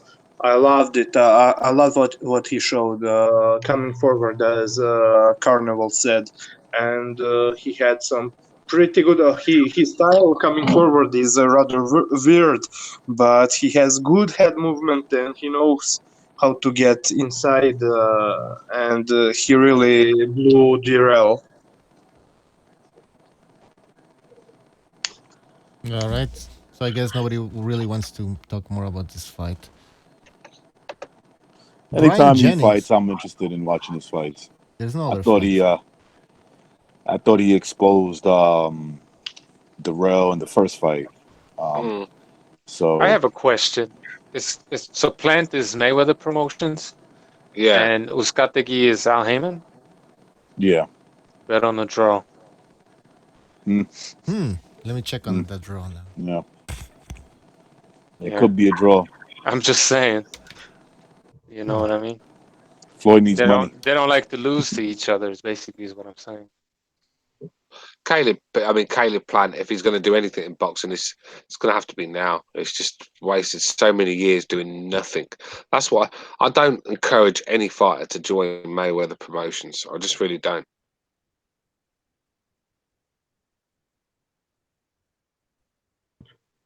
Tell me if I guys. wasn't Caleb Plant wasn't supposed to fight Danny Jacobs at one time, or I'm completely wrong. I don't know. Anybody knows? I don't know. No answer for that. I think it was being talked about, but that's all I. It sounds familiar. Like those two names were getting mentioned for a while. All right, guys. Thanks for the stream. I'm out. See you around. All right, apology. See you. Peace, apology. In a bit, mate. January 18th, The Zone, Dimitrius Andrade against Artur Akavov. Artur go with Akavov. Andrade. Why does that name sound familiar? He fought Billy Joe, and That's a lot right. of people thought he beat him. Yeah, but That's then Billy Joe wasn't really, 100% Yeah, there. I don't know what the no, excuse right. was. Yeah. Yeah, sure. I mean, Dimitri Andrade is like. Go on. Sorry, recognize. Yeah, I was gonna say Andrade's just Andrade. Excuse me. You know how some people get offended when you say his name the wrong way, but whatever. He's a shit fighter, man. I'm not saying he don't got no talent. It's just that, yeah, whatever. He's fighting. Maybe I'll watch it if I have some time. He's just so hot and cold. Yeah. But just for the record, Uskategi is a 2-1 favorite, so that's that. But as far as this fight goes, yeah, man, it's just hard to get excited about these guys because I There's so know, much it is. talent at 160, and no one's fighting anybody, you know? No. No, yeah, same here, man. And But that Billy Joe fight, I mean, when he fought Billy Joe, it was so bad, I actually turned it over to watch the cricket highlights. I'd already seen this fucking cricket game, and I turned it over. It was that bad. I mean, Billy Joe hit rock bottom that night. He really did. The Quack says Andrade is tricky, but he's hittable. Average when power you at best. when you watch Andre fighting the Ecuadorian guy in Germany, Akovov kind of has a similar approach, so he could prove to be a problem for a little bit. I know Andre was fighting on the road in Germany for the very first time, and he was coming off a long layoff, blah, blah, blah. I know. And I haven't seen any of Akovov since the Billy Joe fight. But stylistically, he could pose some problems, you know what I mean? But it's like, I feel like we're just polishing a fucking turd with all these fights. Talking about how Khan can beat, you know, Crawford, what's Akovov going to do against Andre, when we know that it's just, the conclusions are pre-fucking determined anyway. Right. These guys got to, in terms of the opponents against Crawford and Andrade, they have to win by knockout in order to win, and they just don't see it happening. Are these just showcase fights then? That's what they are, right? That's what they are. They showcase fights. Nah. Crawford versus Khan at this point is a showcase fight. Yeah. I mean, Khan looked like shit in his last fight. He did. But if there's one thing, okay, two things that I learned from Stu on the show is to always pack a scarf and don't judge a fighter for sucking against a low level of opposition. Yeah. True. Especially the choking the girl out with a scarf. Yeah. Yeah. I mean, look, it's hard to get up for low level opponents. You see it time and time again where fighters just don't perform. Jared Hurd the other night was terrible. He did the job, but he was just lackluster. I mean, you've seen it time and time again. And then when a threat's in there, and you see the best of them. I think Tyson Fury's like that. Stick a can in with Tyson Fury, and he's going to be horrible. But yet stick Wilder in there. It's gonna be great. And I thought quite exciting. It was an exciting performance. So yeah, that's true. Yeah, I take it that when it comes to Billy Joe Saunders, I'm sorry, Stu, you were saying? No, go on. No, I take it like guys like Billy Joe Saunders and Tyson Fury, they kind of have the same temperament in terms of approaching fights, where they get up to the level of the opponent or what the opponent brings, and then you see the best of them, you know. Yeah. Because I saw a lot of the training getting up and you've got the same. I saw I saw the same reaction, the same outcome, excuse me, between Billy Joe Saunders and what's his name? What's the fucking guy's name that he outboxed for like 12 rounds? Lemieux, excuse me. I saw more or less the same result with Lemieux versus Billy Joe, with Tyson Fury versus Deontay Wilder. It was more or less the same, except that Wilder scored the 2 knockdowns, right? And one of them almost looked like it took him out.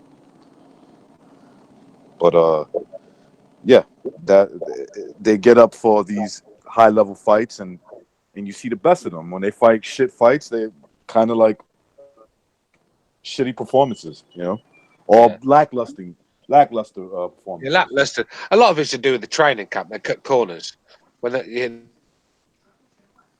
Yeah. When you get up a 6 mile run, you've got you've got 6 weeks to fight some can. It's hard to get up for it. But when you've got a danger man in front of you, then you're going to make them minutes count in the training sort of thing.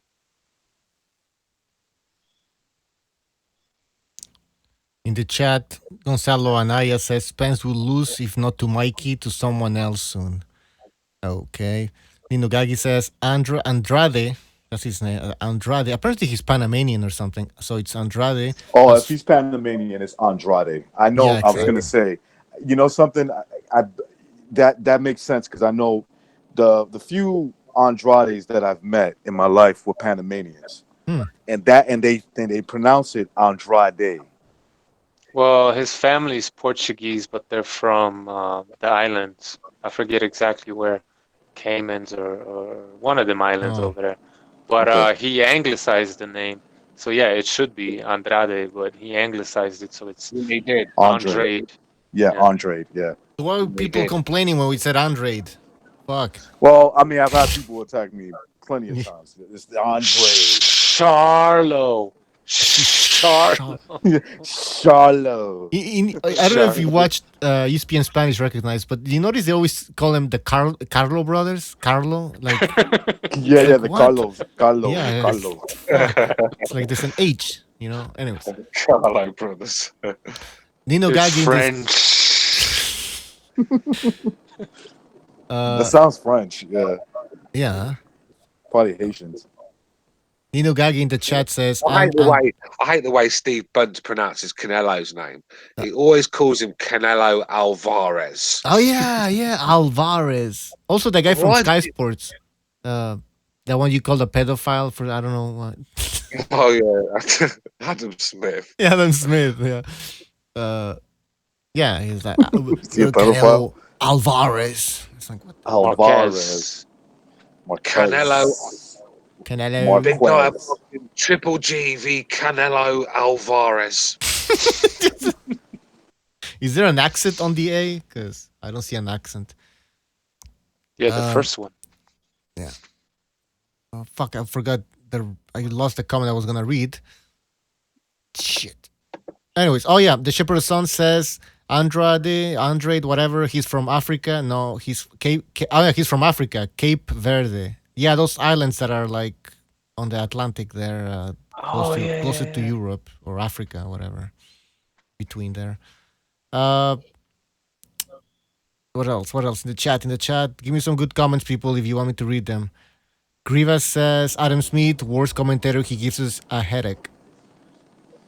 I don't know, Stu. I don't listen to that guy much. What do you think about Adam Smith? Oh, horrendous to listen to. Horrendous. He's a robot. It's like listening to some fucking toffee nosed twat. They're very biased, though. You know what's even worse? Lecturing you about boxing. Stephen That's A. what it's Smith. It's terrible. Oh, this guy doesn't know shit about boxing, man. And it's like, but the problem is that they don't tell him that, listen, you don't know about boxing. They actually praise him on the little boxing knowledge he has. So you see Max Kellerman going like, no, you know boxing. You know you're boxing. And then you see like Stephen A. Smith like take a deep breath, like yeah. Kellerman's corny as hell. Yeah, fuck that. He's a historian. He's a historian, and anybody can be a historian, man. Fuck, just go he's memorize corny. as well. The thing about Kuckerman is that he always thinks that he think. I'm sorry. What did I say? Kuckerman? I meant to say Kellerman. The thing about Kellerman is that he thinks his word is bond because he knows. Mm-hmm. You know, he knows the history. When Jack Shempsey, not Dempsey, some guy named Shempsey, had 700 fights and he won 500 and he lost 200. Like, I don't give a fuck. He writes this shit on little pieces of paper, and then when he was commentating, he would like pull one of them out and just fucking start reading it. And then it didn't even apply to the fucking fight that was happening, but he would just read that little thing there. Yeah, he was trying to show how much he knows about boxing by naming all those names. Yeah, exactly. Yeah, exactly. I mean, Cole Frotchism, especially when he's doing Khan fights. I mean, when Khan fights Crawford, Khan could drop Crawford a couple of times in a round. The bell would ring, and Frotch would say, "Yeah, I'll have to give that one to Crawford. He did the better work." he don't give fucking Khan anything, man. He goes, "Yeah, I've got it. I've got it. 112." Frotch knows. Well, no, 120 to 108 is over to the opponent, sort of thing. You don't give Khan any rounds. Hey, by the way, Gonzalo Anaya is saying that, hey, did you guys hear that Michael Buffer says, let's get this party started instead of let's get ready to rumble? No, he Yeah. does. No, he does that just before the main. He only does. He only does. Let's get ready to rumble on the last fight, the main Yeah. event, Yeah. and the rest he goes. Let's get. You know this you should pot." retire when you're doing party slogans, party shout outs now. To be honest, with you, mate, I think fucking. I think Buffer's starting to lose his spark a little bit. I think his voice is starting to go. He's Yeah, 80, man. Starting. He's almost 80 or something. It's still. That guy Martinez. I was just gonna say it's a million times better than his fucking brother's voice, man. I can't stand that fucking Yo, guy. man. Oh man. I watched this video. I watched this video.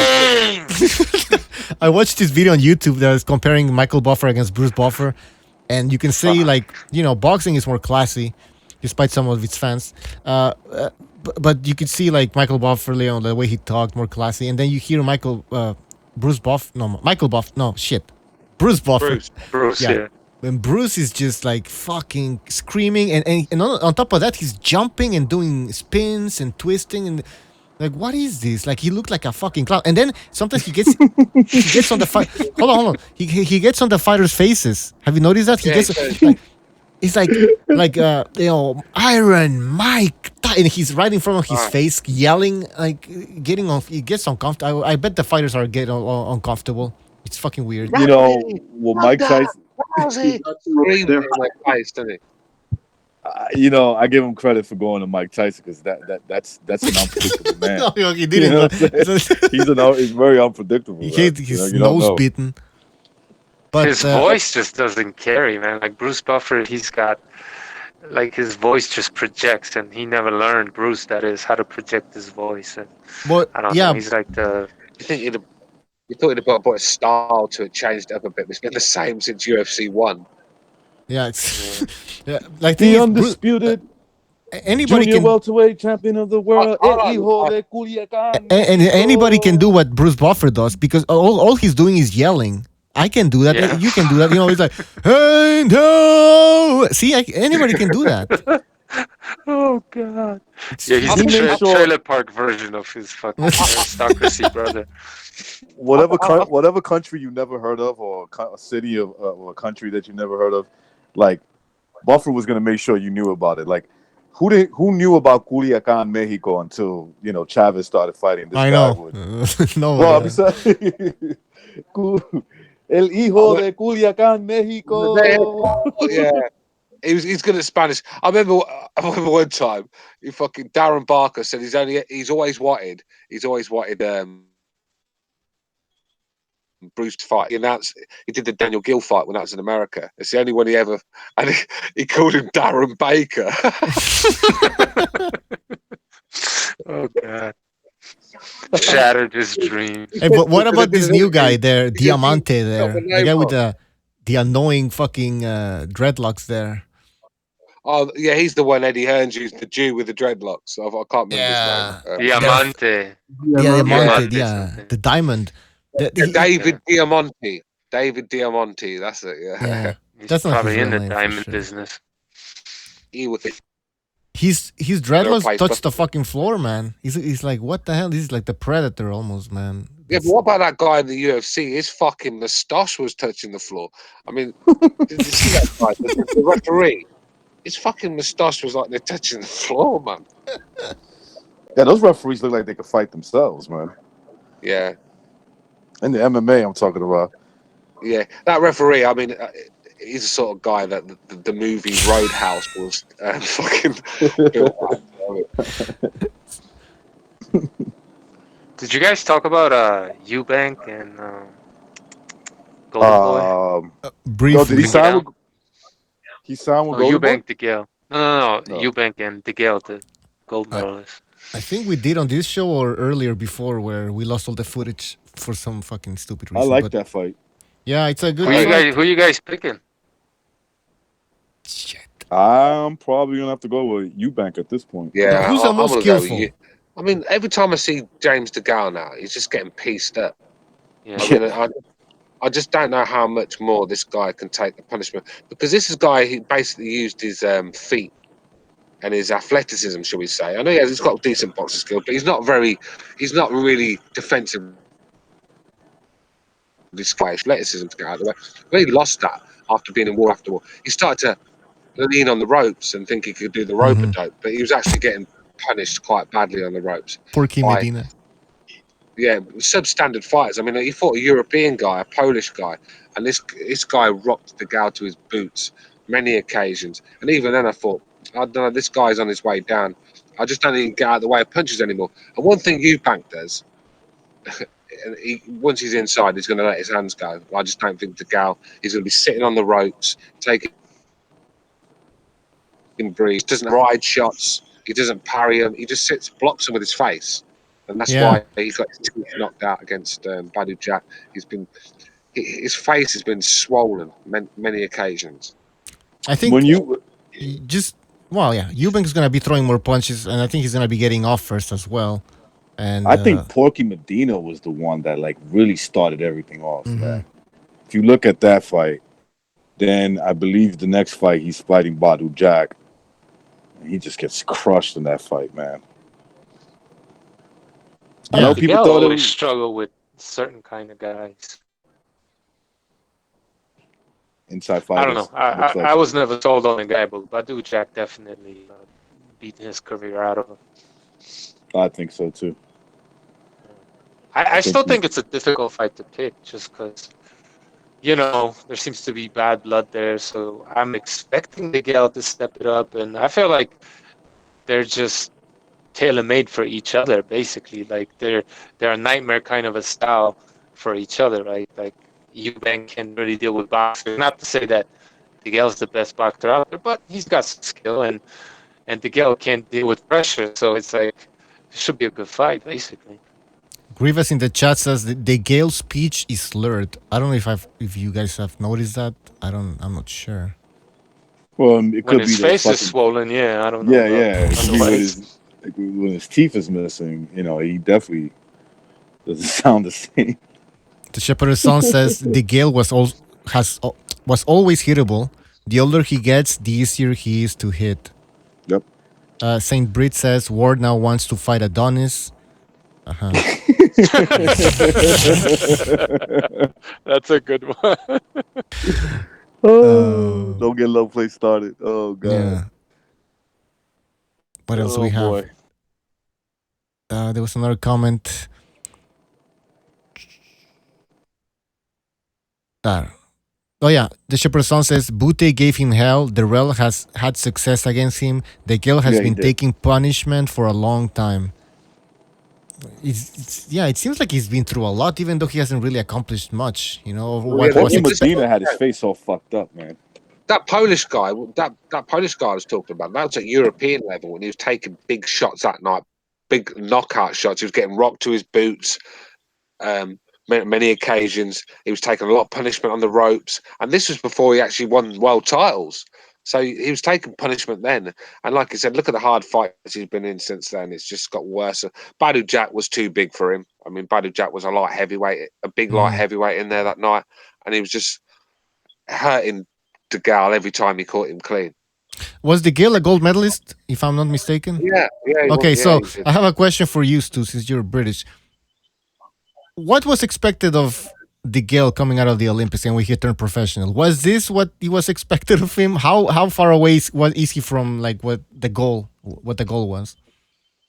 Well, not far. He's achieved good things. He's a two-time world champion, Olympic gold medalist. He's no shit fighter, is he? But it's just we have to say how it is now. You're only as good as your last fight, so they say. And right now, he's not looking too good. You got to give the Gale credit because, he came over to America. He went into your backyard and did his best. Yeah. And, it took a toll on him. There's all these guys prolonging their careers, you know what I mean? And so how do you compare somebody who cherry picks and ducks and dodges versus somebody who goes into your backyard and struggles, you know what I mean? It's about the same shit, ain't it? So we got to respect the Gale for going to the US. I agree with that. That's a good point. I remember when he fought Groves, he lost a lot of people on his side because the way he conducted himself in the press conference and the weigh-ins, he was a real piece of shit during that fight. And I think he lost a lot of support, and that's why he's never been really taken to by the British crowd. I thought he won that fight personally, but no robbery. No. Gonzalo Anaya keeps telling us to ask precise how Amanda Nunes would do in boxing against female boxers, against Clarissa Shields or any other female boxer. I'm sorry, man. I don't watch women beat on each other. Yeah. Can I answer that? Can I answer that? Go ahead. Who gives a fuck? All right. There you go, man. Sorry, Anaya. She would women- lose. She would lose only because she's an MMA artist versus a Yeah, I think Yeah. so too. I boxer. mean, we've What I want to know is Cyborg got slow as fuck in there. who would look better, naked, cooking food for me in the kitchen. Oh God. Yeah. do I have to choose? Because I don't want to choose. Holly Holmes. Yeah. Yeah, Holly Holmes.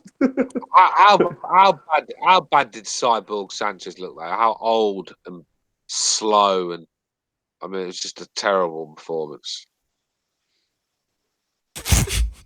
She showed a good chin. I'll give her that much, man. She took some Yeah, hellacious she shots. fucking did. She did. Yeah, she did. I guess I just told on myself. Yeah, I watched the highlights. Does anybody get Nino Gagi's comment? He says Spence Jr.'s nipples blew up in the White House on that film Independence Day. Like I remember the movie and I know the nipples, but I don't get the collection. The fuck? I don't see the connection. But it's funny. I see the connections. What? I see the connection. I do. Fucking explain. Well, the scene of when the White House blows up, Yeah. fucking Spencer's nipples, you don't see it? God damn, it's right there. No, I don't really try to focus on the guy's fucking nipples, But oh, Saint Brit says Misha Tate can cook my dinner anytime. Yeah. Yeah. Listen, I'm only interested in watching women, do womanly things. That's it. I'm Yeah, I don't want to sorry. watch. Just call me old fashioned, call me a male chauvinist pig. Yeah. This, It's fine with me. I mean, with boxing, everyone likes to see a nice brutal knockout. You just don't get it with the women. Imagine. Katie Taylor's hitting these girls all night for 12 rounds, and they're not moving. And she's the best, for a weight anyway. When there's a knockout, sometimes I jump out of my seat and fucking go crazy. I don't see myself doing that when watching two women one woman knock another one out. I can see myself getting excited. I don't know, it's just not in me, man. Yeah. All right. Misha Cupcake Tate says Asi in the chat. Yeah. Yeah, she's nice. Let's see what else. Well, that's all the comments. Roll Pala says no love for black boxers on the channel. I don't know if he's being sarcastic or he's actually serious about it. Let's see what else we have. Not the boring ones, of course not. Not the boring ones. I'm sorry. Yeah. It's just the way it is. What is this fucking Pornhub or something? Yeah. The fuck. Is there grievance there too? God. Love in what sense? Yeah, love's a big word, man. I'm not about to love I'm not about to love any fighter right now. The Punisher says Stu doesn't like women boxing, but he loves watching them get choked out. Fucking sicko, Stu. He's a real man.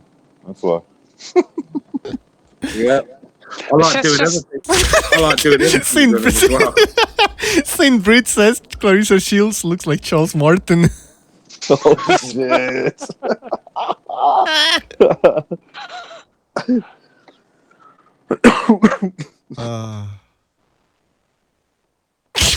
I gotta stop. I gotta stop smoking when I do this show, man. Yeah. Oh man. That's nice. Women boxing is just not competitive, man. Besides the fact that it's two chicks going at it, it's just not competitive. No. It's like they've got like four fighters that I can think of. The rest are just they've got the worst, terrible records. Like the 4 defeats and they have wins after them. I mean, you just can't get excited when you've got world champions fighting these girls with like records of 6-3. You just think, oh fuck's sake, what am I watching here? Yeah. Yeah. It's just the technique's not there. You know, I'm sorry, but it's not, and that's also because the pool of fighters is much smaller, so they don't get to fight in competitive fights, so they never really increase their level of technique and skills. You guys remember Yeah. Mia St. John? How fucking boring she was always fighting in the De La Hoya pay-per-view undercards, and those was the worst fights of the night, man. Didn't she fight Christy Martin? Yeah, but that was like a total like mismatch in terms of weight, right? yeah, of weight, and she went through some issues. I mean, like she was way past her prime. How that fight? I mean, I forgot. How did that fight turn She out? stopped her, no? Yeah, I mean, St. John stopped her, if I remember. See, I didn't watch wow, it. me and St. John beat her. I didn't even know that. I honestly believe Dana White has hurt the UFC brand by pushing these female cards on us. You know, we're the top of the bill. It's all right putting them on the card, but top of the fucking bill and pay-per-view. I mean, I just don't think that helps the brand. There's not a lot of talent there. They think that, but putting it often on television, people are gonna end up loving it. But I don't think that's the case. It's gonna backfire. Yeah. You can't force people to like something that they don't like. You can try to test the waters, but that's it. To be fair, that Cyborg Nunes fight was the only fight I wanted to see in the UFC, and I saw it. It was a good fight. I enjoyed it, but that's it. After that, yeah, you're struggling. There's a couple of talented girls out there, but they just got no one to fight. Yeah. As he says, women in MMA are much better than in boxing. I don't know. Yeah, they're more skilled, I think. All right. Pop Tart Gun says women boxing equals Floyd Mayweather showcase mismatch. Let's see. Roll Pala again in the chat says, and he might be low place. I'm not sure. He says no love as in discrediting Wilder, Crawford, Mayweather, and the Son of God. All right. What, Jesus of Nazareth? Well, no one said anything about Jesus. Jesus was black? Oh, was he? Oh, don't start, man. Don't start, man. Nobody discrediting Crawford, by the way. Mayweather, for sure. Man, come on. The list is long. And SOG, the pious SOG, of course. This guy's one of the most dirtiest boxers I've ever seen. You can ask Sakio Bika how dirty this guy is, man. So it's the dirtiest box I've ever seen. He is. Fuck Andre Ward, man. Jesus. Sergey retired that dude just because of all the fucking shame. He just had to disappear for a while. Let's just keep it real. That's why he went away. Yeah, but I agree with that. There was no glory in that win. No, fuck out of here. That's why he retired. It's just, The only people that bought it was the 20 Ward fans on YouTube, and that's it. Yeah. Even Ward fans were, especially the first fight. They knew that Kovalev won that fight. So. Oh no, there was some stupid idiots that made videos trying to show why Andre Ward won the fight. Yeah, for sure. Can you imagine Andre Ward fighting like a high profile fight after that fight and the opponent complaining about low blows and making a big deal out of it? Come on, man! Like that's why he retired. He knew that was going to happen. Of course. You see, and this is what I truly believe. I truly believe Kovalev was playing he was operating from a place like, look, I can't complain. I can't do any of this shit. And I'm almost right about that. I mean, he did sign a zero guarantee contract, meaning there was no money on the table for him. Everything was going to have to be pay-per-view or whatever, some shit like that. So, he didn't complain. I think he trusted he may have trusted the system a little too much, thinking that they were going to call it straight down the middle. Or there was a good chance that they would. He didn't realize that. I mean, the referee was even in on this one. The referee was in on the first one too, but the second one was like obvious. This was obvious as day. Kovalev was outboxing Ward in that second fight. By the way, Ward was supposed to be the boxer in this fight. People forget, though. You know what I mean? He's the Olympic gold medalist. Came on and tried to say that Andre Ward knocked out Kovalev with a punch to the chin. I'm like, what fight were you watching? Yeah. I mean, like, you're stupid. Like, I'm sorry, but Nobody saw that. They're No. just slimy, bro. They're just dishonest, slimy dudes. It is what it is. Like, Yeah. just. And know that what guy, World Breaker Boxing or whatever, he, when you mentioned that, he was like, "No, what not shot?" It was. Yeah, I mean, Yeah, it's That's on why I the told him. I it's, said, if you consider a nut shot a chin shot, okay, then he did fucking knock him out in your point of view. I but- mean, Ward did have hurt him to the chin. Yeah, he did. Before, He did. but no, he did. But what he he was was throwing the nut shots throughout the whole fight, and he finished him on nut shots. right. That's what I'm. Yeah. That's my point. My point was that the guy was trying to say he finished him with a chin shot. Yeah. No, he didn't. No, he did didn't. not. You finished him with a chin shot. I mean, You and you finished can him clearly with a see the low combination of blows. the balls. I mean, they're denying the obvious because it's on fucking that's the worst part of it. It's on video. I mean, are we really gonna start debating video footage? It's like fucking saying Kennedy didn't get shot. I mean, fuck off, man. You know, you see his brains splattered all over the fucking car. You know, but you can't debate with some of these people because then once you corner them, it's gonna end up, you know, talking about Jack Johnson. You know, it's like so. Nah, we're not gonna start. Listen, doing this. when you start debating people that don't believe in evidence, they believe in what their hardcore faith, their religion, almost, right? It's basically, yeah. I think it's safe to say it's a religion that they believe in. You're not gonna win. You're not gonna get your point across. No. It's arguing. Let's with the wall. invite him on. Hopefully, let's hope like Lomachenko tank gets made. Let's invite him on for the prediction show. No race, no bullshit. Let's just talk boxing, break the fight down, and let's see what happens. Right? Let's send him an invite when there's, you know, an LDBC fighter. Let me put it to you this way: fighting one of those, you know, HBO Eastern European rejects or something. Yeah, good point. Good idea. I'm just with that. a prediction. We're not gonna go back to a fight. No personal bullshit. Let's just talk boxing. Let's see who gets it right. Yeah. But low. Sorry, low. Please, precise. You gotta understand that their life. What is it? Life experience might affect the prediction, though. So. Yeah. Well. Yeah. Well. Just. I think their life experience might dictate how their life ends, but I wouldn't say it has anything to do with the fucking fight, you know? Yeah. By the way, we have Abstract in the chat. What's up? It's been a while, man. What's up, guys? You alright, yeah? Yep. Abstract. What up? What's happening, brothers? You alright, yeah? Yeah, I heard you guys.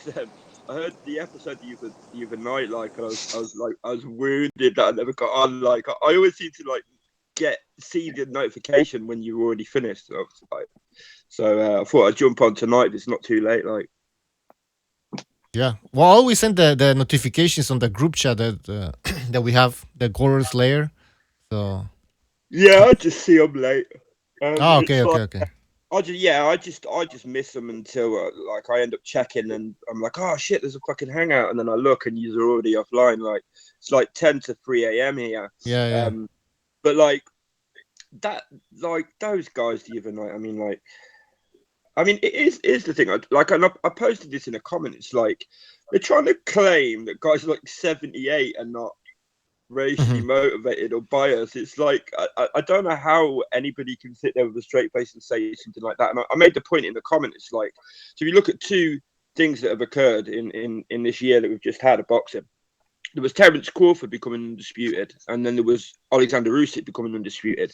When Terence Crawford became undisputed, he beat Julius Ndongo, which, let's be honest, until he just caught Troyanovsky cold in the first round and beat a shot Ricky Burns, nobody had a clue who the fuck this guy was, yeah? And he did it at home. He did it safe and at home.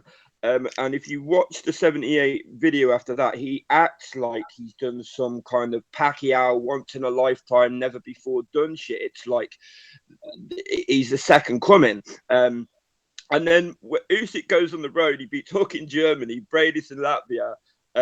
As a Ukrainian goes to fucking Russia and absolutely schools Gassiev to become undisputed. You watch the video after that. I mean, he barely gives, very begrudgingly gives him credit, just slates Gassiev as an opponent.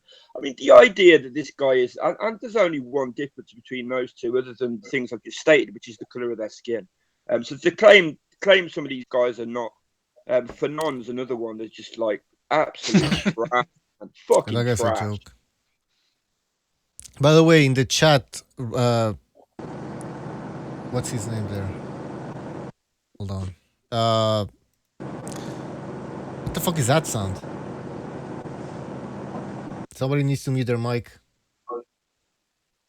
All right. This guy, Roll Pala, says racist white man. First of all, I'm not white, so.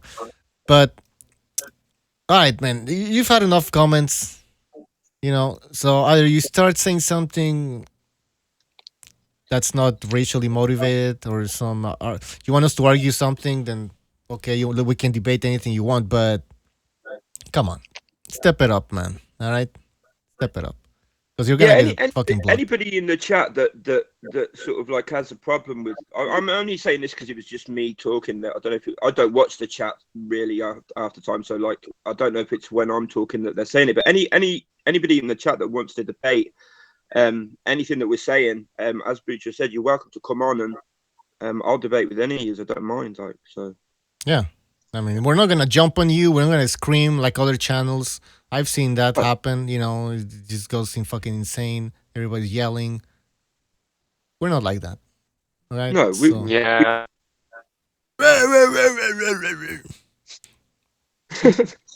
I mean, we can. We could. We could, I but can. we won't. Yeah, we like to match intensity. If you come at us like sensibly with facts and using logic, we'll be sensible. If you like come and start giving it like stupid shit, then yeah, we'll match. Recognize snarling in the background. Go on, sir. Yeah, I've been fighting since I was 2. I've been in prison since I was 5. Is that X? Oh no, it's not X. It sounded like X. See, that's proof positive there. You're fucking X. The game I don't know what you're talking about. I don't know what you're talking about. The game is up, brother. Abstract, I have no idea what you're talking about. No, because we had a I'm not X. We had a discussion. Do Hamed, bro. Do Hamed. You're just good at impressions. You know, I don't understand what's going on with Lopez calling me a terrorist. I thought he was anti-racism, but I guess it's just like the BDA cops. You know, they're all a bunch of racists. Oh my god, it's so funny how everybody's on the show, and then, well, everybody. I mean, some people are on the show, and then once they get kicked out, all of a sudden we're racist. So why were you associating yourself with racists who don't know anything about boxing? Pretty weird. Yeah, and didn't choose to leave yourself like that. I mean, that'd say something about me if I chose to stay with racists and only left when I was booted out. That, I mean, wouldn't that make me a racist? Saying that a black guy is racially motivated, that's just racism. I mean, how can you deny that? It's just racist. I guess I'm a racist then. Jesus, it's like how old are some of these kids, man? Maybe we should just ignore them. I want you guys to try an experiment. Go outside, act like you're talking on the phone, and say black. Just say black. Watch and do it in front of a black guy or a bunch of black people. I guarantee you they're gonna look back at you. Yeah. Right? And then you finish the comment and you say, yeah, my phone is the phone. My old phone was black, right? And then they'll be like, oh, okay, he's talking about his phone. I don't know if you guys know much about Chicago, but if you take the red line south in Chicago, you go from like white people, Chinatown, and then after Chinatown, it's just black people, period. So we're like 2-3 stops past Chinatown, me and my friend, right? We're in the hood. And in Chicago in the winter, everybody just wears black coats because they do. I don't know, whatever. And he is there with me and he says something, man, everybody on this train is wearing black. and everybody just looks at him like he said something that just because it's just that trigger word, man. You say black, and they're just like, everybody looked at him, and we're like, all right, buddy, we're getting off at the next stop. Yeah. You know what? But we get that over here. I don't like. So in London, the capital city in the UK, yeah, I was with my daughter on a bus one day. And my daughter, this was when she was like maybe 6 or 7. She had a thing for like tractors and JCBs and diggers and stuff. Anything like that. So we get on the bus, we sit down at the back, and she says, "Look, digger." And as she says it, there's like a mixed race girl getting on. And she looks just fucking horrified. She gets on the phone and she starts telling her friend that she's just heard a 6-year-old saying the N-word. And it it was the most ridiculous. I mean, like, who teaches a child to say something like that anyway? I mean, like, it was just absolutely ridiculous. Hey, but, yeah, and by the way, the guy there who was calling us racist and all and saying that we don't give credit to Floyd and why don't we give credit to Floyd and Wilder, now he's saying first and last time listening constantly, only bashing. So now he's saying he's gonna leave finally, and it's so funny how he wasn't. He wasn't leaving. Hold on. He wasn't leaving before. We were talking boxing. Now we're mentioning now he hears he hears precise and all these stories, and now he wants to leave. You can't fucking hear those stories, but you can hear like us bashing Floyd, and I mean I don't know what your problem is, man, but you obviously have one, and it's in your head, man. I mean, here's the thing, right? So I'll speak for myself. The reason I don't give Wilder credit, me personally, isn't anything to do with the colour of the skin. The reason I don't give Wilder credit is because he's a no skill having, fucking falling over himself motherfucker who has, let's be honest, in 40-odd fights fought 2 decent opponents, and one of them was fucking 65. I mean, look, this is a guy who in this 30-second fight, the one before he fought Stavern, fought Jason Gavin on a 6-rounder and on some, I think it was the Brooke Porter undercard, like in his 30-second fight.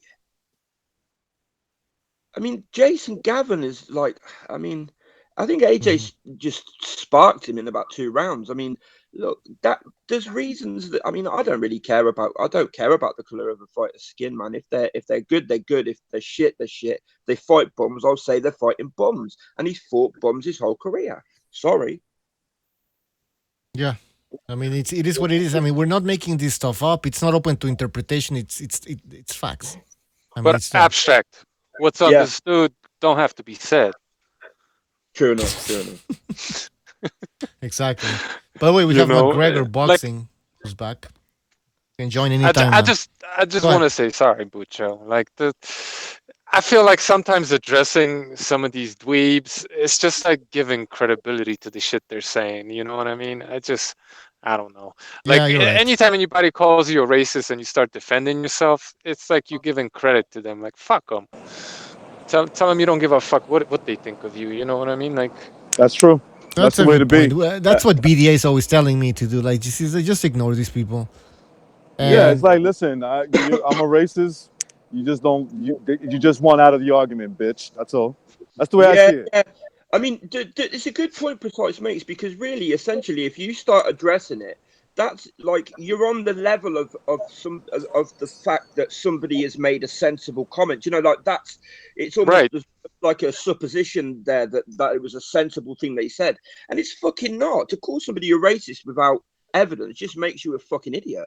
It's not debatable, right? Don't fucking debate it because you're making it debatable. Then you're giving them credit. Fuck yeah, it's getting boring as well. You're right. This is just just tell them go fuck off. That's it. Fuck off. You don't like the show?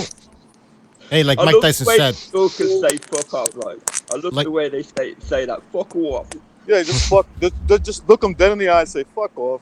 I got like Mike Tyson said in that interview there. You don't like it? Turn off your station. What was it?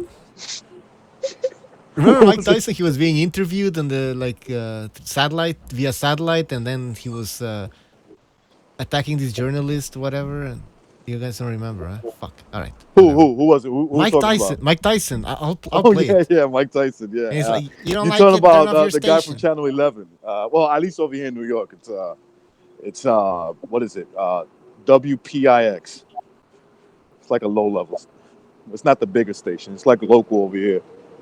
He goes, You don't like the way my style of interview? Fuck off. Yeah, I'm trying to find it. Fuck off. Yo, Mike Tyson was crazy, man. Yeah, we should play it every time somebody comes in. You take into the ring a lot of rage. Does that work for you or does it work against you at times? You know, who cares? We're in a fight anyway. What does it matter? Well, for example, rage against Evander Holyfield worked against you. Well, it's a fight, so whatever happens, happens. Mike, why do you have to talk like that? Well, I'm talking to you the way I want to talk to you. Do you have a problem? Turn off your station. Yeah, the guy had some fucking issues, man. That's for sure. It's Remember the broken back interview? I broke my back, spinal. I broke my oh, back. yeah, spinal. But the perfect thing about that interview with when he broke his back, right? Look at the way he's looking at what's the fucking guy's name again? Jim Gray. Yeah, look how he's looking at him. Like, if you disagree with me, I'm gonna kill you. What? Like, so Jim Gray, who's a provocateur, just stays shut. He said, "Well, what do you mean by that?"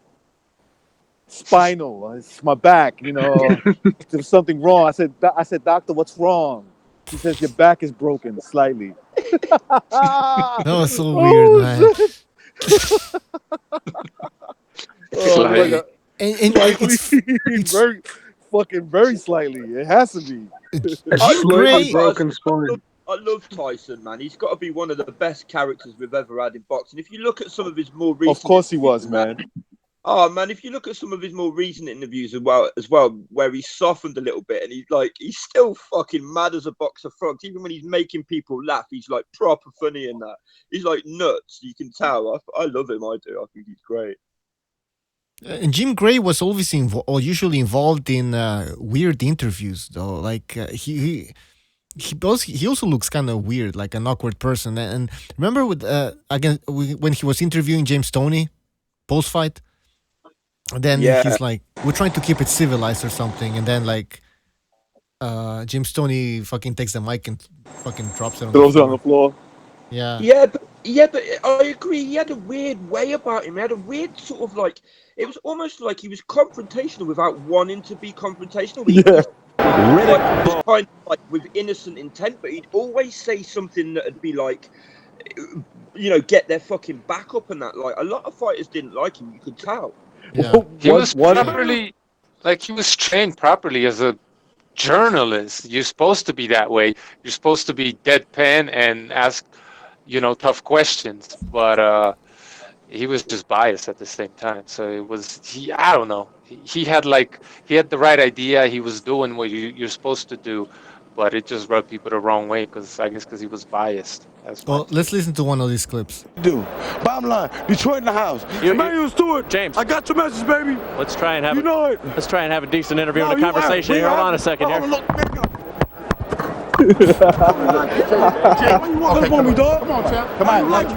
Come on, let's go over to Evander Holyfield. He's still smiling like nothing happened. Fuck. Maybe he's autistic. He might be autistic and he doesn't pick up on social cues, you know. You see what I mean, though? Like, this is an interview, James. This is an interview. I mean, like, he don't sound like he's trying to piss him off, but when a guy's adrenaline's up after a fight, I mean, play to your audience. That's what I say. Like, it's all right being trained and everything, but like, if you look at a guy that's clearly like had one too many bangs on the head, is clearly already aggressive and his adrenaline's fucking through the roof, might not be the greatest idea to go, this is an interview, James. You know what I mean? Especially with a retard like that, man. That guy might kill you. You know. Fuck you, Jim. I don't like you. Maybe that's why Mike Tyson was special, because he was the only one who was able to talk through that fucking autism and actually. You had two autistic, but different kind. Yeah. Fuck. He told Mike Tyson one time, I forgot what fight it was. He's like, yeah, wipe your nose. Right when Mike Tyson's talking, he's like, wipe your nose, Mike. Because I guess he had a booger, like almost showing or whatever.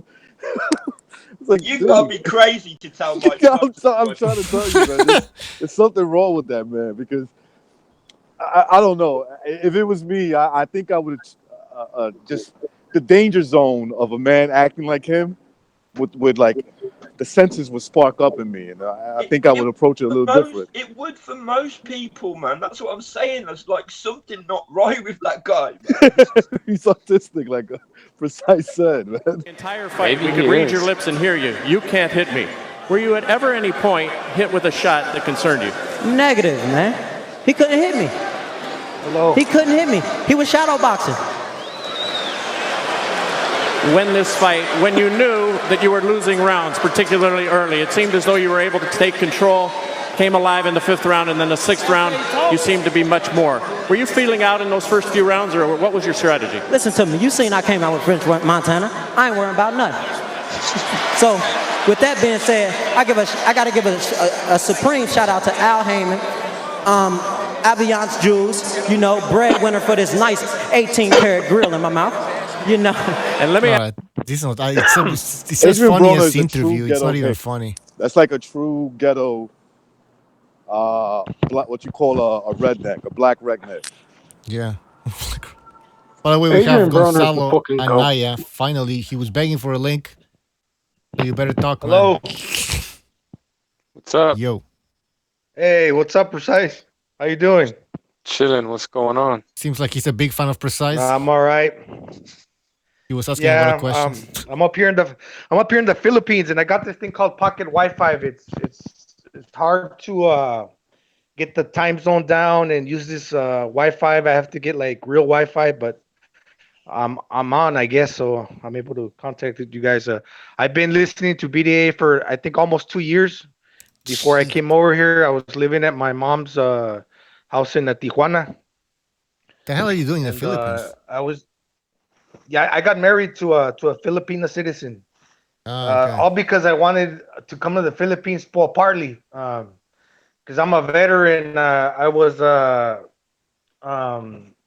in the VA hospital a lot, and I got treated by Filipino nurses, and I was a big fan of Manny Pacquiao. So I came over here, and I married a Filipina, and I went to go visit Manny Pacquiao. I told him about BDA Boxing. He was listening He was listening to me. You know what? He even spoke to me in Spanish, because I guess back in the day he used to do the Tecate commercials for TV Azteca. No, I mean the TV Azteca commercials, and he spoke to me in Spanish. He was really cool. Damn, Does he speak Spanish with the Filipino accent? Well, a lot of the words here in the Spanish, Philippines are based from the Spanish language. I wouldn't say a lot, some of them. In But Chicago, he spoke very clearly. One of the weirdest cultural exchanges I've seen is like a bunch of Mexicans on the south side of Chicago playing a bunch of Filipinos basketball and speaking like the weirdest version of Spanish you ever heard, and it worked, man. They talked to each other, but nobody else could understand them. I think precise. I think that's called a Chabacano. Chabacano. Chabacano is one of the dialects, and not in this area, in General Santos and the Mindanao area, but some other area. Chabacano is more based off the Spanish. Yeah, like every third word, you're like, I kind of know what that means, but like, that's what it is. That's Chabacano. That's Chabacano dialect. Isn't it native to Cebu? I believe so. Yeah. I believe so. Because like Tagalog, while it's only like slightly influenced by like Spanish, like Cebu is much more like heavily Espanol. Yeah, it's been very frustrating for me to relate to them, because I talk about try not to be biased and taking other people's culture and to how can I say it, and to accepting and giving them the benefit of the doubt, because it's just me here, and I'm Mexican American, so I speak English and Spanish, and I know they have the best intentions in mind, but when I don't understand what they're saying, I start thinking all these things about, okay, how am I going to give them the benefit of the doubt instead of judging them? But all in all, they're good people. It's very frustrating for me. You learning Tagalog? No, it's very hard. Yeah. The few No, Americans it's that are really here, fucking difficult, man. It's really hard. yeah, Sounds the hard. few Americans that are here, they will. I mean, this is what I gathered. They'll end up saying, yeah, people try to learn, but in the end, very few people have success learning it.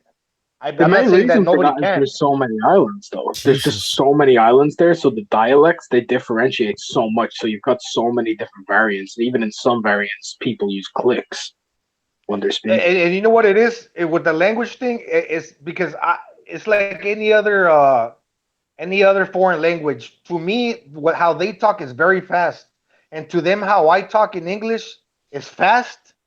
And my Spanish, they don't understand. But when I talk to my mom, my wife hears me. They don't understand. But to them, my English is very fast. So sometimes they do understand English because all the signs are in English, and a lot of the culture here is influenced by Americans. Yep. But my wife is looking at me. But what I was gonna say, I lost my train of thought.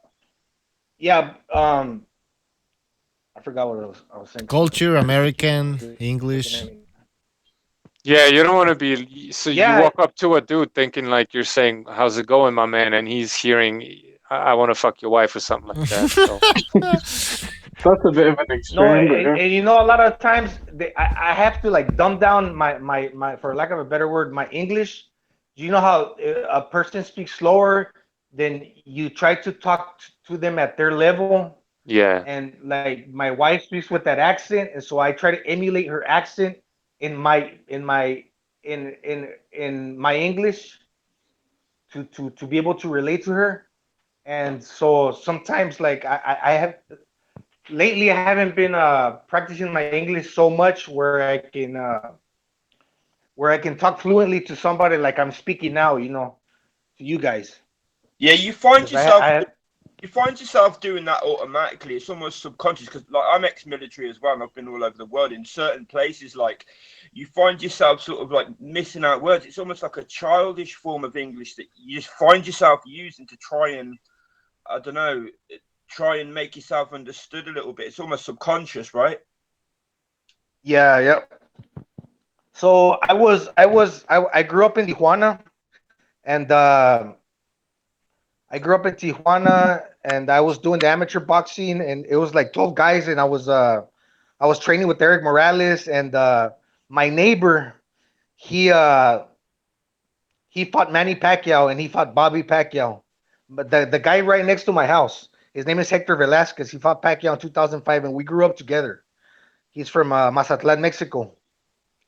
And we used to do sparring, and I was really into going into the clubs in TJ and Yo, Gonzalo. And yes.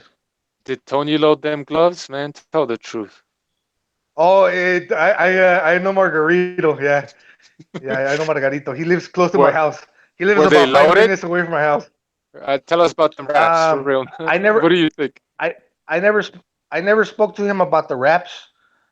But I do believe that that's a possibility. Yeah. Based on what I saw in the Mosley fight, how his punches weren't having any effect on Mosley. But what I'm saying is he the kind? If you know him a little bit at least, is he the kind of guy that would do something like that? That's what I'm saying. You know how you just know people, and some people are just shady as fuck. Well, I can tell you this much. Not to speak bad about my own people, but in Tijuana, you got some shady characters. Yeah. It's the truth, and I'm not being biased. You know. You're a racist, man. El dude's gonna go after you. Fuck. You know, No, I'm Mexican, Margarito got to that tell you kind the of. truth. He's grimy. Yeah, he's kind of grimy. Yeah. But I heard you mention a long time ago that you think that was kind of overplayed. That you don't really believe 100% that. No, my point is this: if you don't have 100% solid proof, get the fuck out of here. Like, you don't have a case, you don't have a case. Whether he did it or not doesn't matter. Can you prove it? And if you can, then okay. If you can't, then I don't want to hear about it. You know what I mean? Without the 'Cause that's reasonable doubt. Well, you saw that pink ink running down the side of his hand wraps, right? And the Ring magazine yeah, where I he know. took the glove off. But that's still not proof or anything like that. You know what I mean? It's yeah, you could speculate about that, but it doesn't really mean anything. It would have never held up in a court of law anyway. So it's a different fight. It's a different circumstance, different gloves. Like none of that matters in a court of law. But people get excited and they think they got proof. No, it don't matter. Because they did confiscate what appeared to be like a block of plaster of Paris, but did he ever get he got None never suspended, happened but to did him. he ever get charged? No, not never happened to him. So if he was really dirty and you Yeah, could prove it in a court of law, why did he get off? and he would have got brought up on charges, and they would have made banned a much more big deal about it because that's really like it's like a Roscoe case, you know. That's attempted They murder, would man. have That's some concrete serious evidence. shit. Concrete, no pun intended, huh? No pun intended. Concrete evidence. Panama was banned for a period of time. I know that after that. Oh, talk about shit. He went to prison. That Oh, not Panama. Panama. The boxer, he went to prison. No, the trainer I'm on about. Yeah. Yeah, you couldn't prove anything. I forget what the details were, but Luis Resto, he went to fucking prison. So that shit's serious, man. If they had something on Margarito and what's his face, slimy ass brother Nazim, he was saying that the night that he supposedly confiscated them, he was saying he's going to take them to court and put them in prison and all that other shit. None of that ever happened. So yeah. I think it was the Cotto fight though, wasn't it? Wasn't it Panama Lewis was the trainer? No, he what got fight?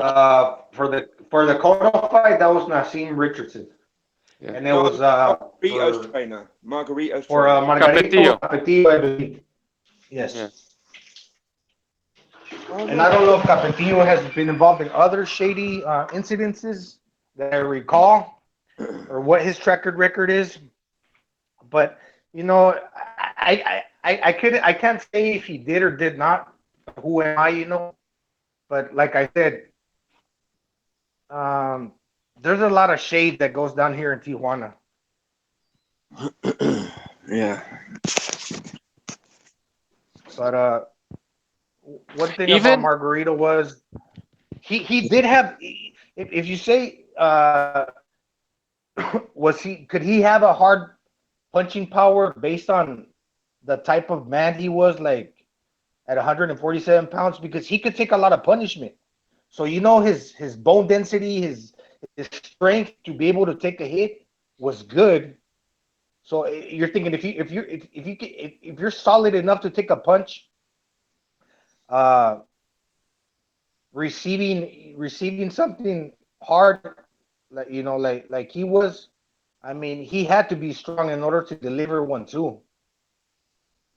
Margarito was like fucking Jared Hurd at 154. He was at 147. Margarito was just huge. He was, when he fought Paul Williams, like, yeah, he was smaller, but not that much smaller than Paul fucking Williams. You know, so Margarito was a big dude. That's why he could take a good punch. And it wasn't the wraps that were the problem. It was the fucking clenbuterol, man. How do you think he made weight? But yeah. Yeah. I don't give a shit. I mean, I'm not trying to like say he was a bad guy. He just did what he had to do to get to the top. Everybody has to do that shit to get to the top. They just pick off, you know, the guys, this or that guy. Yeah. Like what Canelo did to his raps multiple times. That's the same type of shit. Like, how is that any different? It ain't. But, you know, not only was he allowed to fight, nothing ever came of it. He was allowed to do it in his next fight. So, go figure. I remember when Canelo used to go to the gym in Tijuana, Cheto's Boxing Club, by the border when he was 15 years old. They used to bring him down from Guadalajara, from the Sanford guy. What's his name?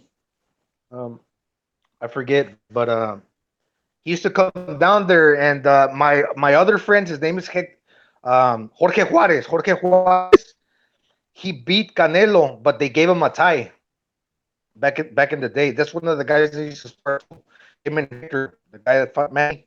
Well, Jorge Juarez, you know that tie that Canelo's got on his record that nobody knows about? Yeah. It was in it was in the gym in the in the Tijuana what's it called? Jorge Juárez, Over there Auditorio where they have the fight. Municipal. Yeah, Jorge Juarez. Jorge Juarez, he fought against Canelo and actually Auditorio Jorge, Municipal, it says. yeah. Fausto Reyes, that's the gym over there. It was like it was one of them days there wasn't too many people there. It was when Canelo was beginning his career. So there wasn't that much coverage on the news about the fight, but actually Jorge, he got the best of him.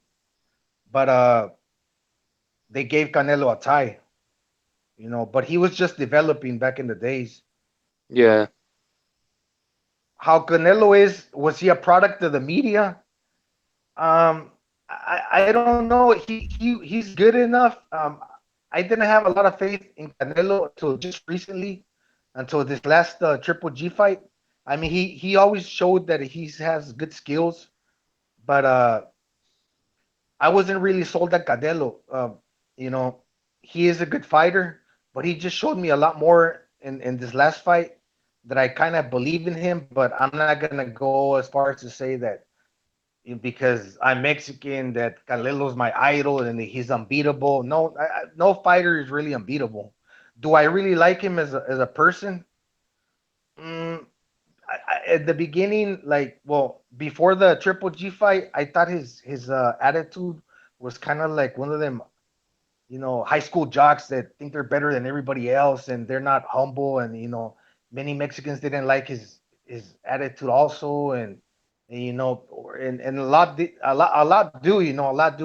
Canelo fanboys, but to me, he's kind of backed it up. Do I still? Because when you look for your boxing, I'm not gonna say heroes, but when you look up to a boxer, in my case, it's really because I like the person and I believe he has good skills, and that's how I pick my fighters, not because of race or anything, but a lot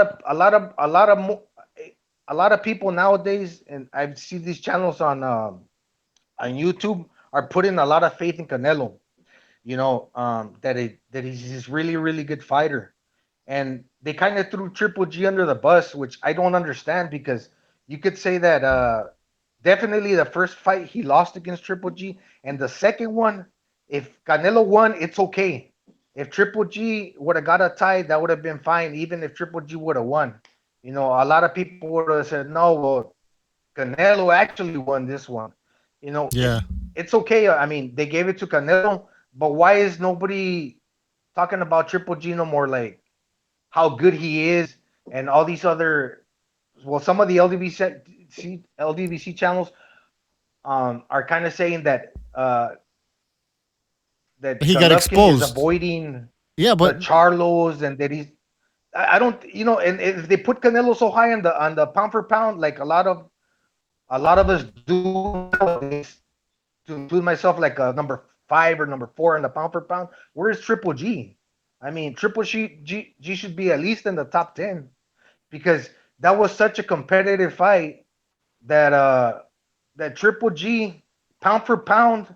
They might say that other boxers have better skills, even Canelo. But when you think about pound for pound, in my point of view, I think pound for pound. Well, I mean, Triple G was an amateur, and he has a lot of boxing experience. He has this really, really good jab, but he is hittable, and a lot of people say that his skills are overrated. But that just, to me, pound for pound means like a fighter that can take a good punch. Hey, that's pound for pound. It doesn't have to always come down to skills, because who in the world can take a punch like Triple G can? And that's admirable, pound for pound.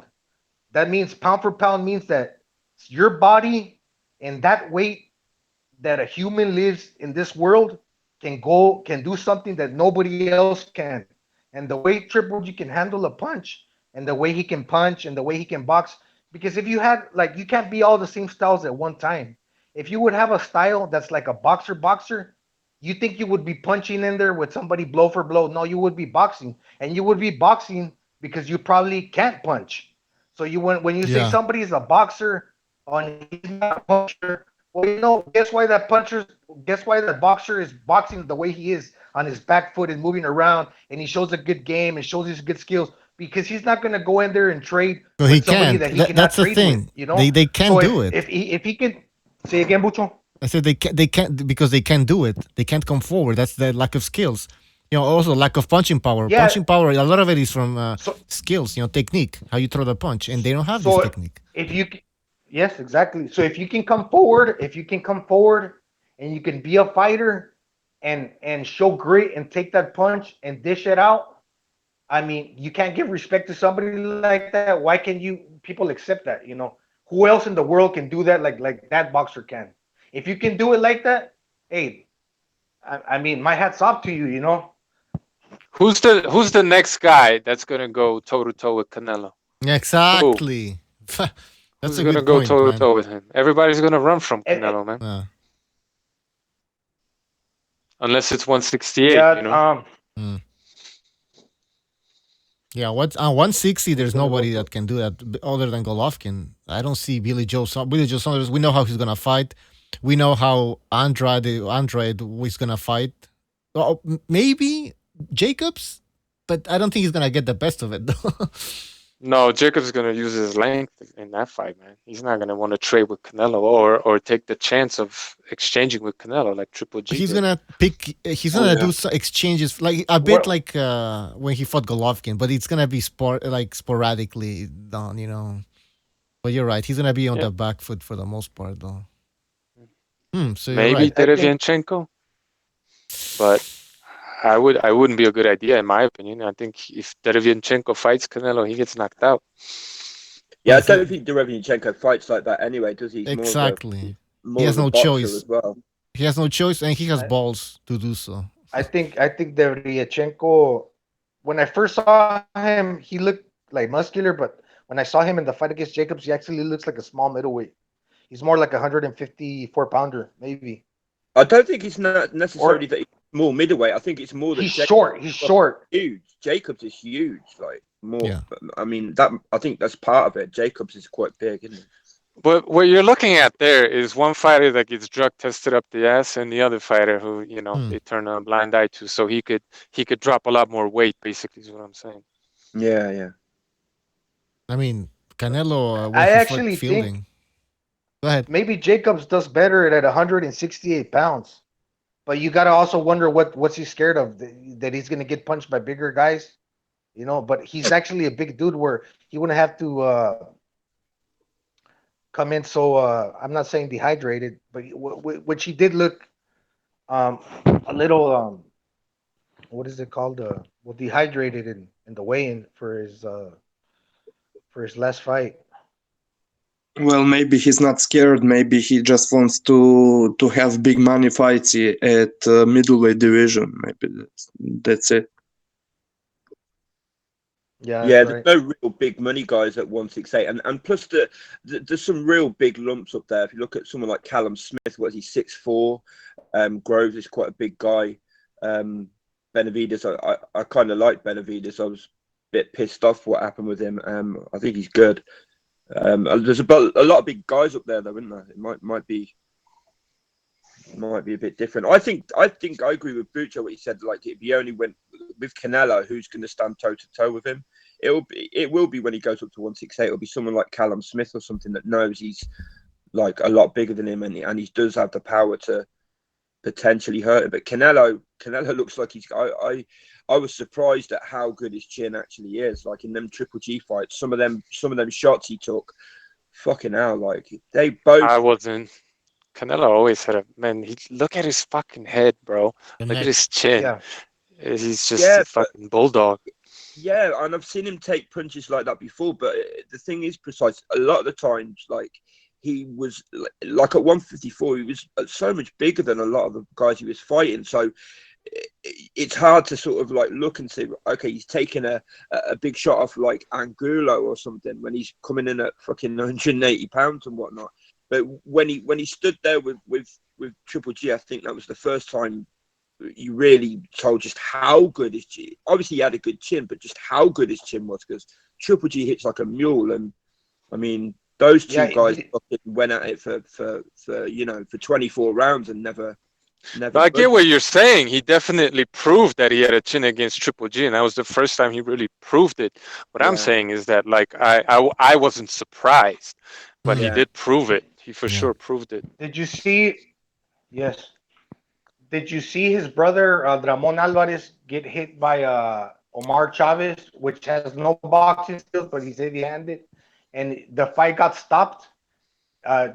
Alvarez, his brother Ramon, the fight got stopped. They stopped the fight, but he was out on his feet. He never hit the ground. And against Brandon Rios, also the same guy, Ramon Alvarez, the fight got stopped, but he was out on his feet. So it must also come from his genes, because he's got like all these brothers, and I mean, he has a good chin, but you can see it in his family. Like his brother, he got his ass beat twice, but he was never really knocked down. I just thought that was kind of interesting. And his older brother looks small next to him. Yeah. Yeah, it's a family chin. Yeah. The juice doesn't hurt either. Yeah. Hawker Mustang in the chat says we have weaponized drug testing in boxing now. Is anybody in the chat getting pissed off that we're shit talking a white Mexican? Anybody calling us racist? Yeah, I know. There's nobody's complaining now. It's weird. Weird. That's very weird. Fucking very weird, that is. Yeah. I'm pretty sure they're gonna have Mexicans on the LDPC channels. Over there in Guadalajara, there's a lot of white Mexicans, because my dad's from there. My grandmother, she's really light complected. She's got colored eyes. Yeah, they have green eyes and shit. It's on the border. It's all that cultural exchange, Yeah, but I think Guadalajara was more Spanish. Like if you go to northern Mexico, it's more like European. They're actually Lebanese and Jews that started moving over there as well. So it's like more. There were more immigrants there. Then you go more south, it's more like native. There's also Irish settlers. Yeah. They were a few. There was this president, I believe his name was Álvaro Obregón. I think his real name was Orion. He came from Irish background. There's a lot of like British settlers in Latin America, all over, everywhere. There's Nazis in Argentina, I heard. Yeah, I mean, Hitler is supposedly still alive. Nah. Yeah. I think Uzcategui is a native last name. It's an Indian, like you were saying, precise. That's what it sounds like. Uzcategui is a cool guy. He's my friend. When I used to be down there in Tijuana, He's got a good attitude, man. He's always like smiling. He's always happy. He likes to fight, man. It's a good fight. That's the point. He's in this weekend, isn't he? Caleb Plant, Uzcategui Plant. Yep. Is that this weekend? Yeah. What do you guys? What? Anybody got any views on that fight? Well, we already talked about it a bit. Mostly I speak to Uzcategui, I guess. I haven't seen enough of Plant. I 17 fights. Huh? He only has 17 fights. Kind of quiet. Uzcategui's kind of quiet. He doesn't say much, But did you see that PBC press conference? I don't know if it was on the main one, but later I saw a video uploaded where Plant was talking about how he was gonna beat Uzcategui. He was really talking it up. Oh yeah, it was in the PBC conference, and they went to do the face-off, and Plant was just looking like so aggressive, like trying to get into Uzcatewi's head, and Uzcatewi wasn't even paying him no mind because he's the real deal. And Uzcatewi turned away, and Plant was looking him in the eyes. He was trying to look him in the eyes, and he was mad. Plant was mad. That's what I saw. Plant was mad because he couldn't establish eye contact. Like everything that Plant had to say about how he was gonna win this and that, Uzcatewi maybe because he doesn't understand English so much, but he didn't even really care. I think Plant's got a little bit of a following, or the media is trying to hype. I don't know. It just seems like that. And Plant is more like a. I mean, correction. I mean, Uzcatewi is more like a quiet guy. I think a lot of people, um, not people. I think I don't know who promotes Plant, but they think that they're gonna come in there and take Uzcatewi's belt. That's not gonna happen. That's what I believe. Because Uzcatewi is a good fighter, but he's kind of quiet. I don't know if he's Who's bigger? who's that? Who's bigger? How did they compare size wise? I don't know Plant, but Uzcatewi he's tall. He's tall and he's big and he's got heavy hands. But you said they faced off. Oh yeah, they faced off on the PBC press conference. Uzcatewi's taller. Yeah. And so you got longer arms too. He's bigger. I believe. Yeah, he's longer. Dimension wise, he's bigger. But I don't know nothing about Plant. I heard he's this real slick boxer with no pop. But just my intuition tells me that that Uzcatewi wins, and that Plant and whoever's promoting him really feel that they can beat him, but they're not really 100%. Even Plant, I don't think he's convinced that he can. So when I saw him staring at during the press conference, he got mad because Uzcatewi wasn't paying attention to him, and that's what I know because I seen Uzcatewi in the gym. He works hard.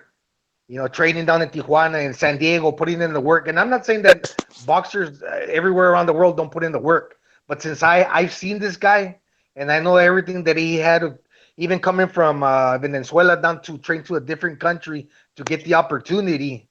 I mean, nothing against Plant, but I can't really speak too much about him. But my impression is that he has no pop, but he's like a real good boxer. And you know what happened to Uzcatewi in the other fight with Jarrell. I mean, he got the second fight, and he had to go through that. So we're just gonna see. We're gonna see what really Plant is about. I don't know. I've seen a little bit of Plant, and he to me. I mean, if it's really like Mayweather Promotions trying to push him more than what he really is, I'm sorry. I was just going to say, like, he looked pretty good, but he's fought no one yet. So, I mean, it's hard to tell. What does anybody else think? He's getting knocked the fuck out. What, Plant is going to? Yeah, I've never seen him fight, though, so. Haven't you? A lot of those fights, I mean. But he fought no one yet.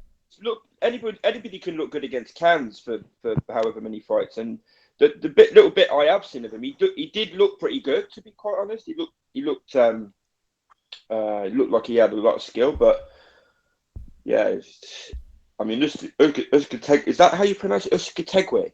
Uzcatewi. Uzcatewi. Yeah, he's definitely had the better. He's got more experience at this level, hasn't he? I mean, I don't know if Darrell's too much of a. All I seen from Plant was this video that he got into it with Jose Benavides in the gym, and they were fighting. They were fighting. Benavides' father came up with some comments about how his son would beat him, David. And I don't know how Jose got involved, but push came to shove, and everybody in the gym they were breaking it up, and Plant took a pop shot at Benavides. It was funny. Who did he get into it with? Joe? Because you said Jose Benavides. Well, Jose Benavides, but I think it was over. That's a little guy, isn't he? He's a welterweight, isn't he? So yeah, but his father was saying that how his son David would beat him, and Plant. He he defended himself by saying, "No, what father would not believe that his son would come out here that his son would not do good against." In other words, what father would not defend his son? Yeah. Yeah. What's Plant's best win? Anybody know? Not a clue. I really don't know. I'm gonna watch it real quick, and I'll give you a solid prediction. Because Okay. I'm watching Caleb Plant fight Daniel Henry. This was 2015, so I can't really speak on that. But if he fights Uzcategui the way he's fighting this bum, he's getting knocked the fuck out. I'll tell you that much. But I gotta check out one of his recent fights. Biggest win is Rogelio Medina. Well, you know what? He beat Porky? Yeah. Yeah. That's not bad. Yeah, that is his best win. Yeah. He's tall. Porky's tall, right? How tall is Porky Medina? Like 6'1"? It says 6'1". Yes. He didn't stop him though, did he? Unanimous decision. I don't know, but like you're saying, precise. Yeah, Uzcategui's tall. He's like 6'1" himself, but he's got power. And This he's is the rangy. problem. This is the problem I see for just what I saw for like 2 minutes of Caleb Plant. He backs away in straight lines sometimes with his hands down, and he's got to reach disadvantage against the guy who will come forward, switching stances and throwing long shots. It's just not a good idea to do that against Uzcategui. Is slick, man. He's difficult. He's very difficult. Yeah, he's good. And for one, I don't know nothing about Plant, but he has no power from what I hear. And I don't know if his record. I think it reflects that he has hardly any knockouts. So you could surmise it's a given that Plant's not going to knock him out.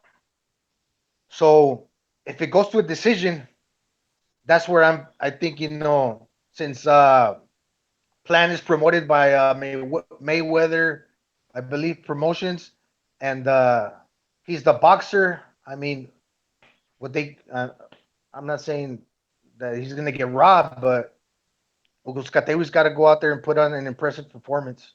He fights with his hands down, bro. He's toast.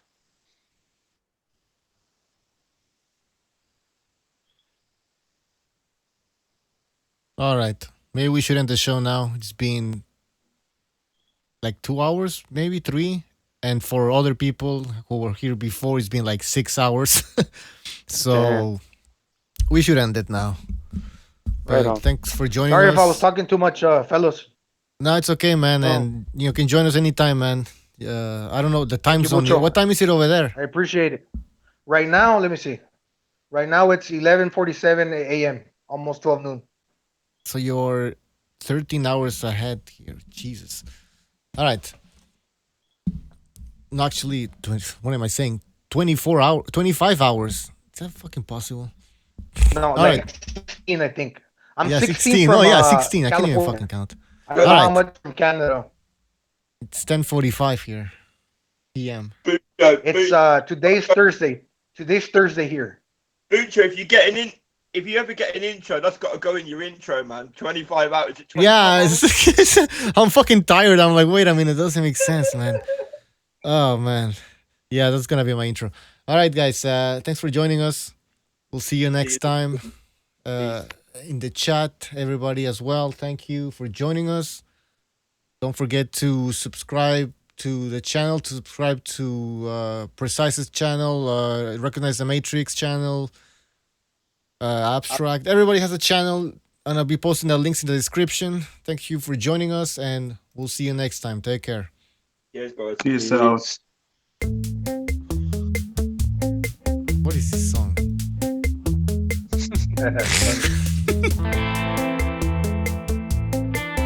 Oh, fuck. Ugh. Nah. Need a better song, guys.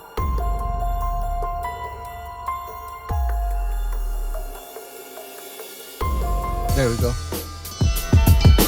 Take care, guys. See you next time.